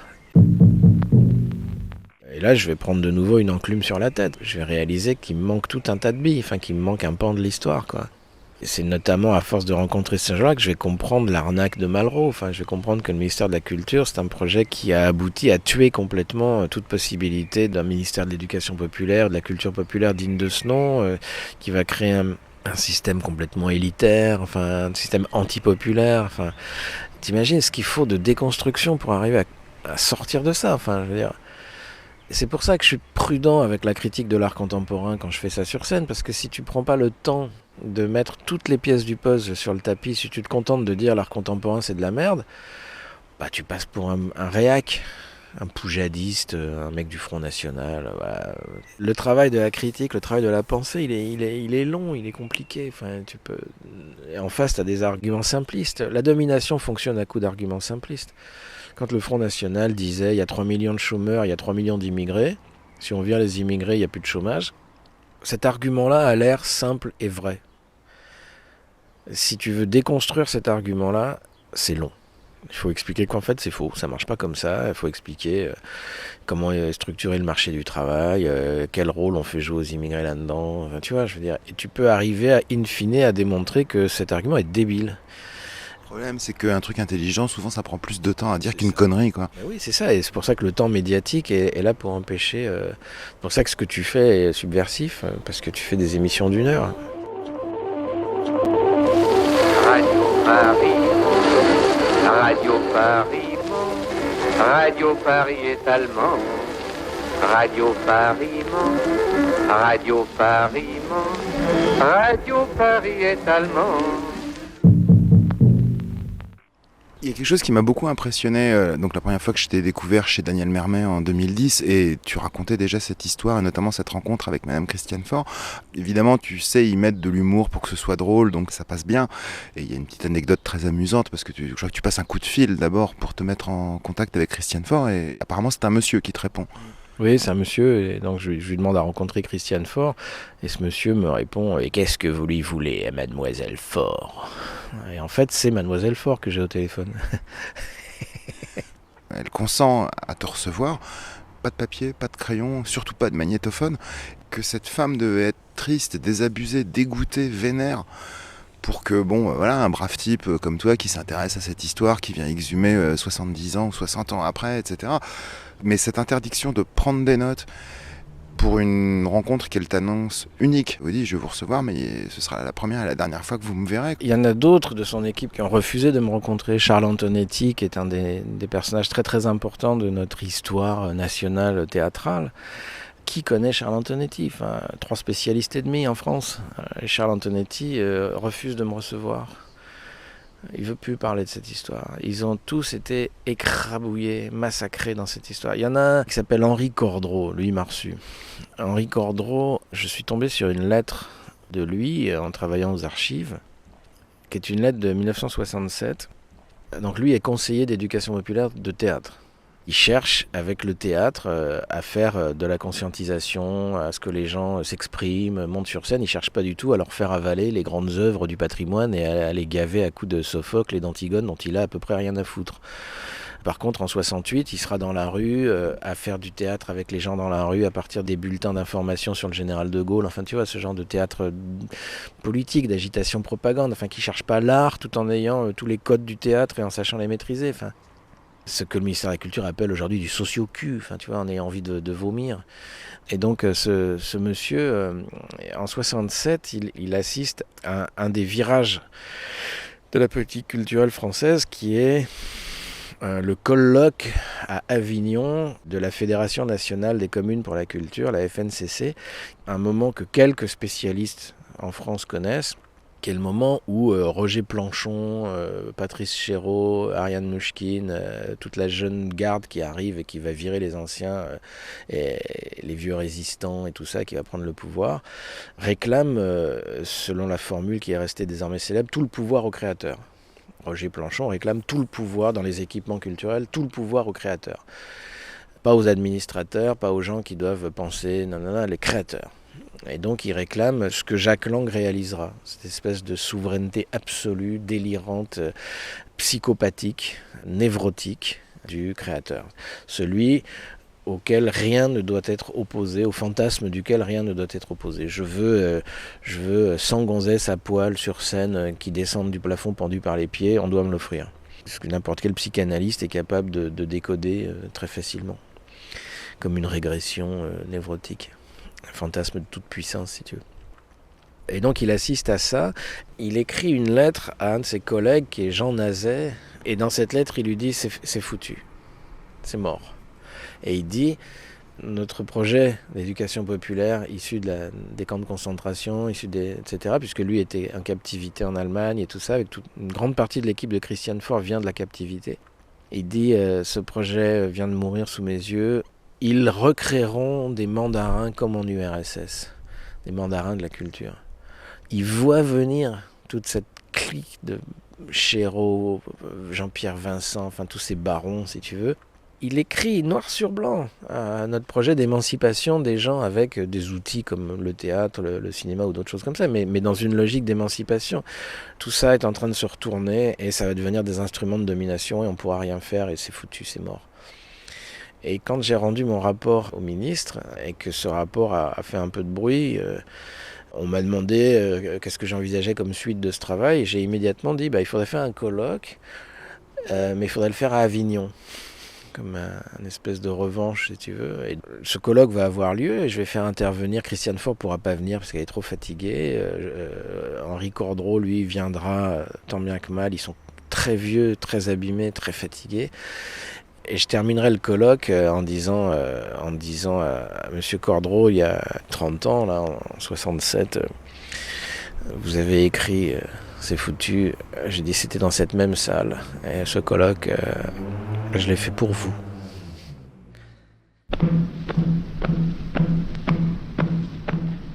Et les gens qui sont là vont témoigner pendant 3 jours de ce qu'ils avaient essayé de faire à la Libération.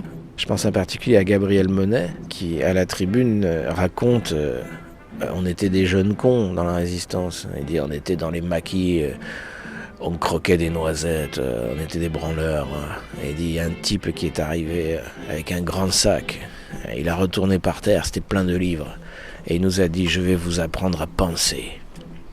Et il dit ce monsieur, il est là. Et il désigne un mec dans la salle qui est Geoffroy Dumazedier, qui était venu au colloque et qui est mort quelques années plus tard.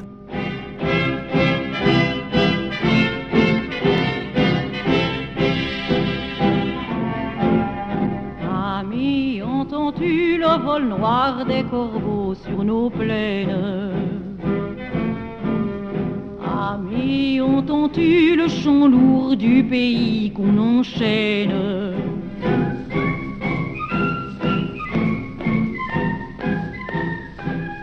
Le directeur de la jeunesse, qui avait été un peu obligé de venir à ce colloque, pendant 3 jours prend dans la gueule le projet de son propre ministère au départ. Et il va devenir un allié, ce mec. Et c'est avec lui qu'on va commencer, quand Marie-Georges Buffet, ministre de la Jeunesse et des Sports, va débouler. Ministre communiste, putain. Enfin. Pas un sportif, pas un mec qui court le 400 mètres haies, tu vois. Une femme communiste. Et donc on lui tombe dessus et on va organiser avec elle et ce directeur de la jeunesse, on va organiser une offre publique de réflexion sur l'avenir de l'éducation populaire dans laquelle 560 groupes de réflexion en France vont se mettre au travail pour dire on n'en peut plus des logiques de projet, on n'en peut plus de ce genre de conneries, on veut refaire de l'émancipation politique avec les gens. Et ça va être coupé net au sécateur par un mec qui s'appelle Jospin, qui va siffler la fin de la récré et on va se faire tous liquider, on va tous se retrouver placardisés, dégagés. Et je boucle la boucle avec le début de ta question, mais c'était long. À la suite de ça, je vais me faire virer. Je vais me faire virer par une nouvelle direction à la fédération des MJC, où on va me dire que j'ai mis en danger les subventions avec mes conneries et tout ça. Et donc, moi et les gens avec qui je travaille, toute notre équipe, on se fait virer. Et c'est une chance incroyable. Si j'avais pas été viré, je serais encore là-dedans en train de porter les valoches de cette institution. Du coup, viré, je me retrouve au chômage, donc je vais bénéficier enfin de ce droit au travail libre qu'est le chômage, grande conquête de 45. Et pendant 30 mois, on va mettre en place une recherche-action qui donnera naissance au pavé après, etc. Sauf qu'à la fin, quand mes droits arrivent à épuisement, je me demande ce que je vais faire. Qu'est-ce que je vais faire? Je vais pas retourner là-dedans, j'y crois plus. J'en ai fait le tour, j'ai démonté tout de A à Z, j'ai montré tout le mensonge de ces institutions dans les quartiers et tout ça. Et qu'est-ce que je vais faire? Et c'est là où il y a ce gag, cette provocation de dire je me colle un nez rouge sur le pif, je monte sur scène et je balance tout. Et en fait, je le fais dans une logique complètement thérapeutique, enfin. Puisque j'écris à André Benedetto qui me propose de me passer son théâtre à Avignon. Je lui dis, je te préviens, je veux pas faire un spectacle de théâtre, je veux faire une expérience, je veux parler jusqu'à ce que j'ai plus rien à dire. Donc je veux tout raconter. J'ai travaillé avec le cabinet de Bernard Tapie, j'ai vu mettre en place la politique de la ville par les socialistes, j'ai travaillé avec Claude Toubon au ministère de la Culture, j'ai travaillé avec Marie-Georges Buffet, je veux raconter, je veux tout expliquer. Et je lui ai écrit une lettre dans laquelle je lui dis, j'ai fait le calcul, ça devrait durer 72 heures. Je ne sais pas combien de temps il faut à un homme, ou à une femme, à un être humain pour livrer ce qu'il pense être la totalité de son savoir, mais moi c'est ça que j'ai envie de faire. En fait c'est une purge. Tu comprends bien que j'ai envie de me vider de cette histoire pour passer à autre chose, pour pas rester comme Christiane Faure, amère dans son fauteuil, à pas vouloir qu'on l'enregistre, si tu veux. Et donc je lui ai écrit cette lettre en me disant préviens les spectateurs que ça va pas être un spectacle, ça va être une expérimentation, je sais pas quoi, comment on appelle ça, une performance, ouais. Je lui dis tu mets du vin rouge, du pâté, des coussins, puis tu préviens les gens qu'il y a un mec qui va commencer à parler, puis que ils se cassent quand ils en ont marre, et puis que moi j'arrêterai quand il y aura plus personne, quoi, tu vois, ou que je serai mort. Moi, parler 8 heures, j'ai déjà fait, c'est pas un souci. Sur l'école, je peux là, on commence maintenant, dans 8 heures, je peux te parler de la question de l'éducation nationale, puisque j'ai organisé pendant des années et des années et des années des collectifs sur cette question. Je suis blindé sur la question scolaire. C'est pour ça, d'ailleurs, que ce soir, je vais jouer un spectacle de 4 heures sur l'école et que des gens vont me dire « Quand même, 4 heures, oh là là, comment vous faites ?» Je peux en parler beaucoup plus, si tu veux. Enfin, non, me lance pas sur l'éducation nationale. Non, c'est pas une bonne idée. À l'heure de la récréation, on apprend le swing en cadence, ça vaut toutes les récitations, la grammaire et l'histoire de France. On ne sait plus si Richelieu était fabricant de sandales, mais on sait ça vaut beaucoup mieux. Faire le swing à la communale, Philippe Auguste et Pythagore ont-ils fait le trafic de l'or? Jeanne Hachette et Richard le Noir ont-ils créé le marché noir? L'histoire des conférences gesticulées, comment c'est venu? C'est venu parce qu'en 91, je suis dans un colloque en train de faire mon numéro de colloque avec mon costard Kenzo et mon manteau Sonia Rykiel homme, d'accord? Parce que c'est avec les fringues que tu décroches des subventions. Il faut t'habiller comme l'ennemi, enfin tu vois, je veux dire. Et quand tu as un costard qui est de meilleure qualité que le mec qui doit te filer des subventions, il te file la subvention. C'est un investissement. Hein. Et donc, je suis là au ministère de la Culture, mais moi, j'ai pas un costard de chez Devraine, tu vois, j'ai pas un 3 pièces à 200 €. J'ai un machin que ma mère a fait un crédit pour me le payer parce qu'elle m'a traité de clodo un jour, ça m'a énervé. J'ai dit, mais te prive pas, tu vois. J'ai acheté un costard Kenzo. Un costard Kenzo, c'est un machin, si tu veux, donc c'est une deuxième peau, si tu veux, en soie qui te tombe, enfin, tu vois, je veux dire, t'en verras pas dans la rue, hein, t'en verras dans les colloques du ministère de la Culture. Mais quand t'as ça sur le cul et t'as pas besoin de parler, enfin, t'as un système de complicité qui s'installe avec ton interlocuteur qui te prend immédiatement pour quelqu'un de finançable. Il y en a un qui a mal compris le truc, il s'est pointé devant les gens avec un costard à 13 000 € et ça n'a pas fonctionné. Si, non, il a raison de faire ça. Il a raison de faire ça. Non, ça fonctionne très bien, au contraire. Enfin, c'est pour ça qu'il peut aller discuter à Davos avec des gens. Et donc, je suis là à la tribune à faire le con, à faire le colloque, et il y a un mec qui vient me voir qui est Benedetto. Mais Benedetto, moi, comme je viens un peu du théâtre, parce que j'ai fait des études de théâtre à la fac de Vincennes quand j'étais petit, je connais Benedetto. Enfin, je veux dire, les gens qui font du théâtre en France connaissent Benedetto. C'est le Robespierre du théâtre français. C'est celui qui a créé le Hof en 68 à Avignon. C'est un emmerdeur. Enfin bref, il est mort il y a 2 ans.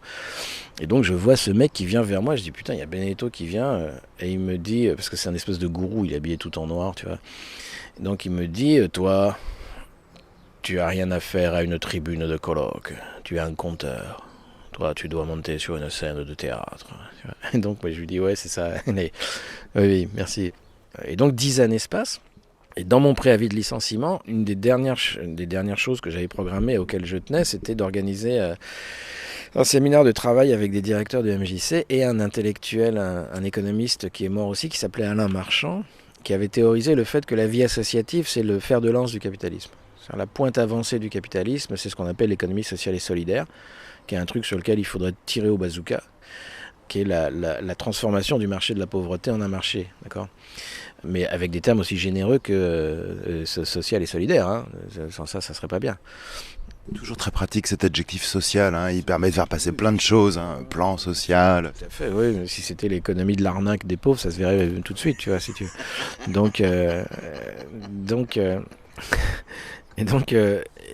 je voulais organiser ce séminaire en disant à cet économiste, écoute, toi, t'écris que la vie associative, c'est le fer de lance du capitalisme.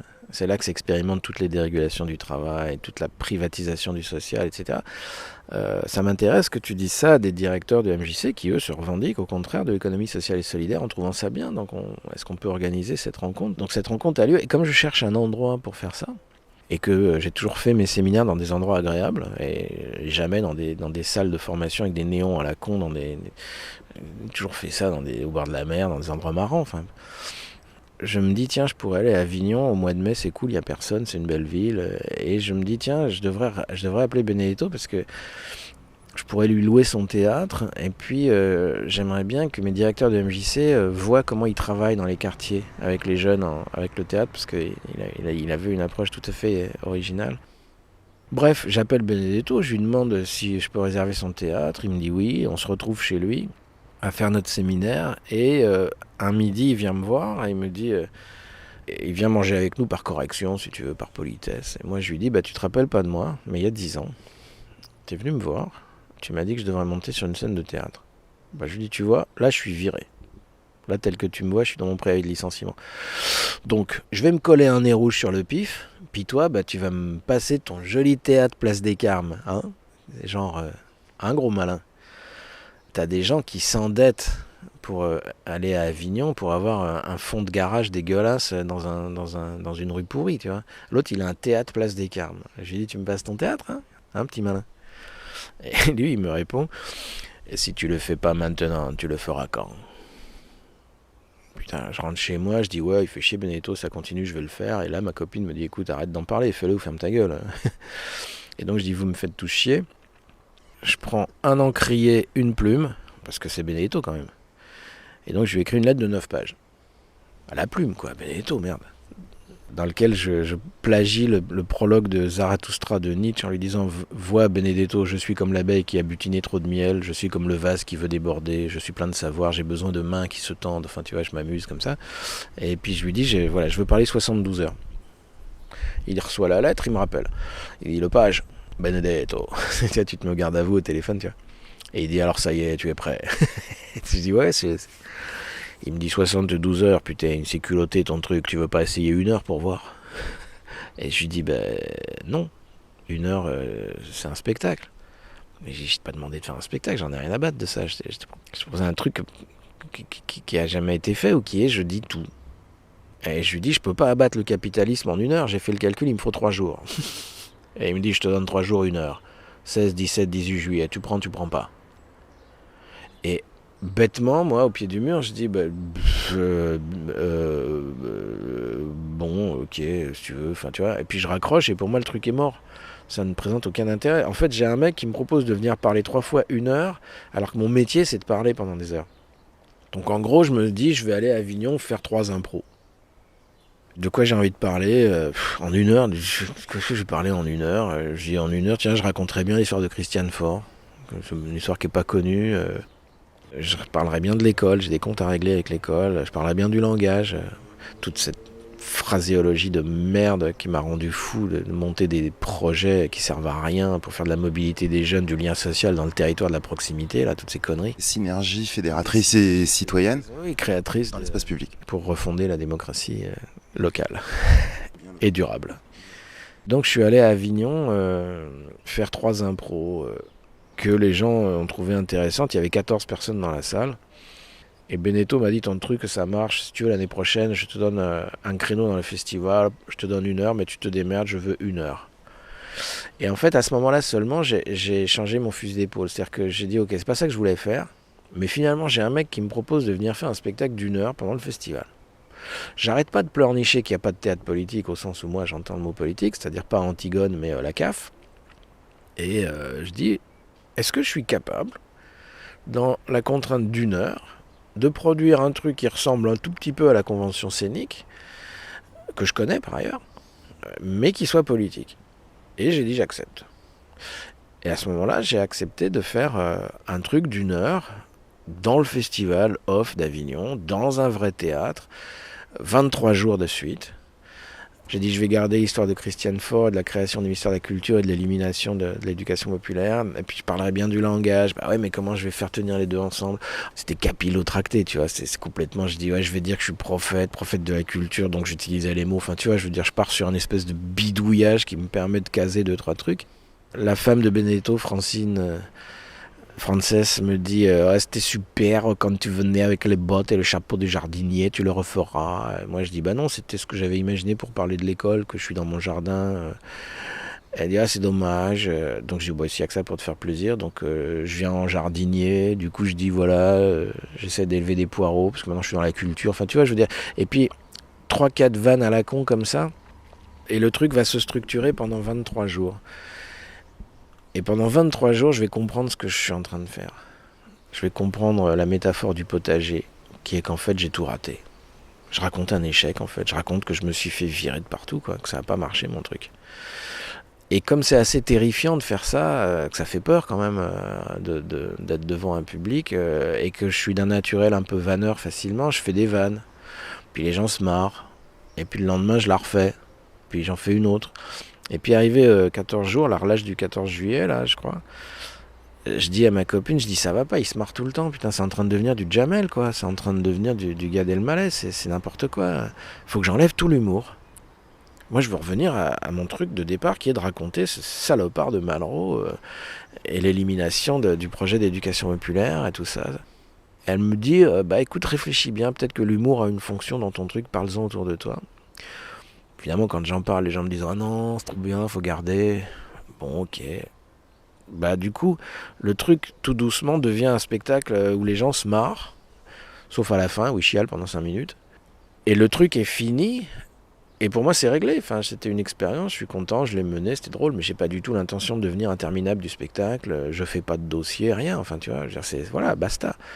Sauf que t'as un mec qui va me dire « Tu veux pas venir me raconter ça à Villeneuve-Saint-Georges dans ma MJC ?» Donc je dis « Ouais, si tu veux. » Donc j'y retourne. Là, il y a un mec qui me dit « Tu veux pas venir me raconter ça à Grenoble, dans mon centre social ?» Ok. Et en fait, ça s'arrête plus jamais. On est 10 ans plus tard, aujourd'hui. Je l'ai joué 500 fois, 600 fois, je sais plus, je compte plus. Enfin, si tu veux, j'arrive plus à l'arrêter, ce machin. Mais surtout, ça fait tache d'huile. Et là, ça, c'est vachement intéressant. Parce que quand il me demande, pour me mettre dans le journal du off, dans le catalogue, comment ça s'appelle, et que je dis ça s'appelle l'éducation populaire, monsieur ils n'en ont pas voulu, inculture, et ils me disent donc, ok, on vous met dans quelle rubrique, théâtre? Je dis non, c'est pas du théâtre. Ah, d'accord, mais du conte? Je dis ah non, c'est pas du conte. Et donc ils disent mais d'accord, mais on met quoi? Dans la lancée, je dis vous avez qu'à mettre conférence gesticulée. Quand je sors ça comme ça ex abrupto, ça veut dire c'est bien une conférence, on va bien apprendre des trucs, je vais vous expliquer des machins, mais c'est polémique, c'est bordélique, c'est pas sérieux, c'est pas comme une vraie conférence où il faut bien se tenir, et en même temps je sais pas du théâtre non plus, enfin tu vois, je sais pas comment dire ce que c'est. Et donc quand je dis gesticuler, c'est une espèce d'oxymore, enfin c'est un truc dépréciatif quand tu dis quelqu'un qui gesticule, et en fait ce que ça veut dire c'est que c'est pas légitime.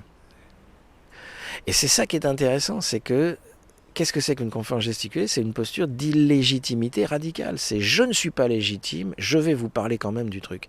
Je suis assistante sociale, j'ai pas fait l'école des hautes études en sciences sociales, mais je vais vous parler du RSA et je vais le défoncer, parce que je vais vous expliquer ce que c'est. Et donc ça consiste à décider qu'on est légitime et qu'on a un savoir et que ce savoir est politique. Ce qui va se passer, c'est qu'il y a quelqu'un, un jour, qui va couper un bout du DVD. On a sorti un DVD avec ma conférence qu'on vend comme ça. Je les fabrique moi-même, je fais la pochette, enfin tu vois, c'est complètement... Et un jour, il y a un mec qui coupe le passage que je fais sur la langue de bois. Et il met ça sur Internet, sur YouTube. Mais ça, on le sait pas, nous. Et il y a mon copain Pépé à Tours qui nous appelle un jour en disant, vous savez, il est en train de se passer un drôle de truc. Il y a quelqu'un qui a mis en ligne le passage que Franck fait sur la langue de bois. Il y a déjà 200 000 vues. Moi, je dis non, c'est pas possible. Et donc, on va voir. Et je dis, waouh, 200 000 vues. Et donc, comme on est en pleine bagarre sur les retraites, là, c'est 2008, je crois, on se dit, merde, s'il y a 200 000 personnes qui ont été voir ça, on devrait faire le truc qu'on fait avec Gaël pour expliquer le mensonge des retraites. Et donc, Pépé s'en occupe. Il coupe le passage qu'on fait sur la retraite, il le met en ligne. Et en plein mouvement social, ça monte à 800 000 vues. On se rend compte qu'en fait, on a sans faire exprès, fabriqué une façon de prendre la parole, une façon de militer qui a une certaine efficacité finalement, qui est une forme de vulgarisation, qui passe par la déconnade tout en étant très sérieux dans son propos. Enfin, tu vois, cette question de qu'est-ce que c'est que ce truc-là? Et ça va devenir très contagieux. Quand on ouvre la première session de conférence gesticulée, on se dit on devrait peut-être proposer à des gens d'en faire une, puis tout le monde nous dit non mais ça marchera pas. Donc un jour, à la fin de ma conférence, je dis, il y a un cahier dehors. Ceux qui auraient envie de faire une conférence gesticulée, mettez vos coordonnées. Et en 2 soirs, on récupère 50 candidats. Et il sortira de ça 23 conférences gesticulées, quelques mois plus tard. Et on se rend compte qu'on a mis le doigt sur un truc. Qui est que tout le monde se sent apte à faire ça. Ils ne sont pas arrêtés par la dimension théâtrale. Ils pigent tout de suite que c'est pas du théâtre. Que c'est une façon de reprendre la parole et de balancer, quoi, de dévoiler, d'expliquer. Ça réveille chez plein de gens d'un seul coup. Mais moi aussi je veux expliquer, Aujourd'hui il y en a 200, ça tourne sur Internet. Il y a des gens qui me reconnaissent dans la rue, maintenant ça c'est flippant. Est-ce qu'il y a besoin de se mettre sous l'égide ou de l'engrenage ou du pavé ou d'une quelconque structure, de se fédérer avec la bande à Lepage pour faire une conférence gesticulée, ou moi je peux décider d'aller en faire une dans ma cave? Est-ce qu'il y a un label conférence gesticulée? Alors ça c'est un débat qui traverse notre réseau depuis le début. Et donc il y a clairement deux positions. Il y a un certain nombre de personnes qui disent qu'il faut absolument mettre un label, sans ça on va voir arriver tout un tas de gens de droite qui vont... Il y a des gens qui continuent de défendre l'idée qu'il faudrait déposer un label, une marque à la propriété industrielle, un brevet, de façon à pouvoir interdire à des gens de faire une conférence gesticulée, parce qu'entre-temps le truc est devenu un concept. C'est-à-dire ce qui était au départ une bêtise, une plaisanterie, maintenant est pris au sérieux. Je pense qu'un jour il y aura des sociologues qui vont faire des thèses sur le concept de gesticulation, c'est parti. Et donc il y a tout un tas de gens qui disent il faut absolument protéger ça pour que ça reste anticapitaliste, pour que ça reste dans une logique très très très précise de dévoilement des dominations, et que surtout on ne laisse pas la droite s'emparer de ça et faire des conférences gesticulées. Donc ça c'est une tendance.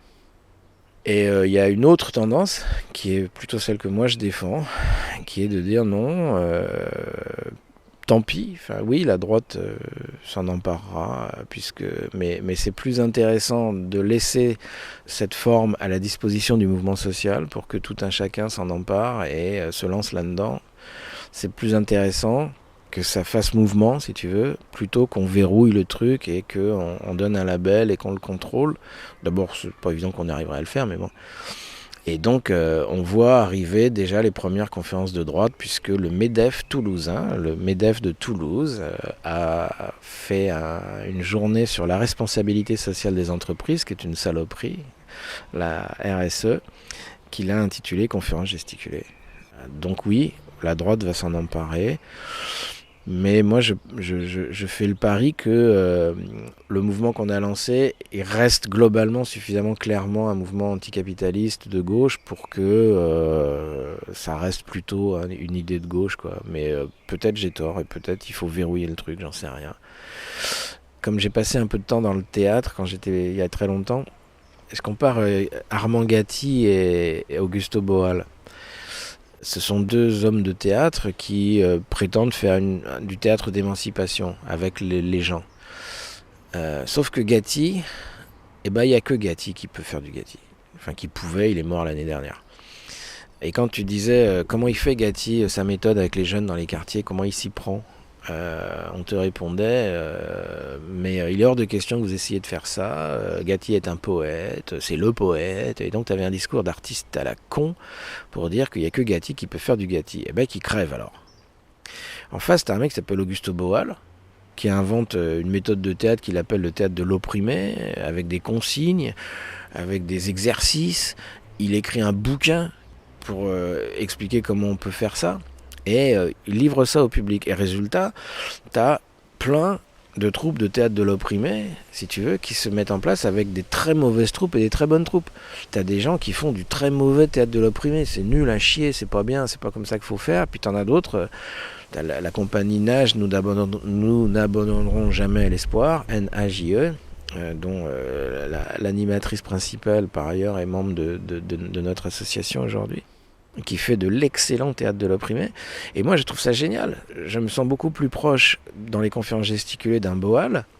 Et moi, ce que j'ai envie, on a mis la méthode.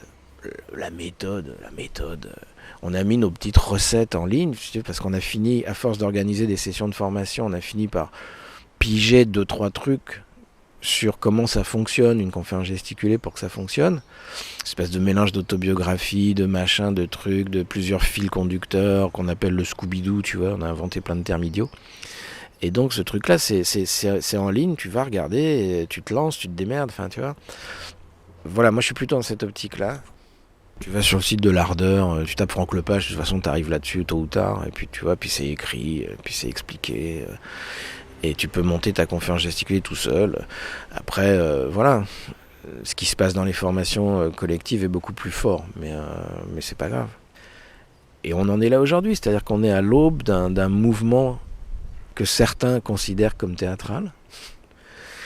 Moi, je suis pas chaud du tout pour ça, mais en même temps, ça a aussi un intérêt de dire, on reprend la question culturelle. Le ministère de la Culture vomit là-dessus, vomit.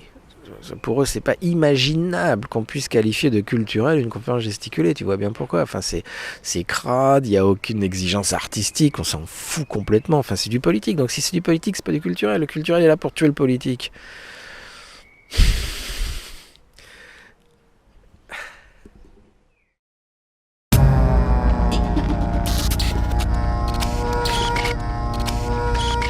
Et voilà les amis, c'est ici la fin de cette rencontre avec Franck Lepage, qu'on remercie bien. Si vous aussi vous avez un truc à dire et que vous avez envie de vous lancer dans une aventure de conférences gesticulées, allez donc faire un tour sur le site de la coopérative Le Pavé.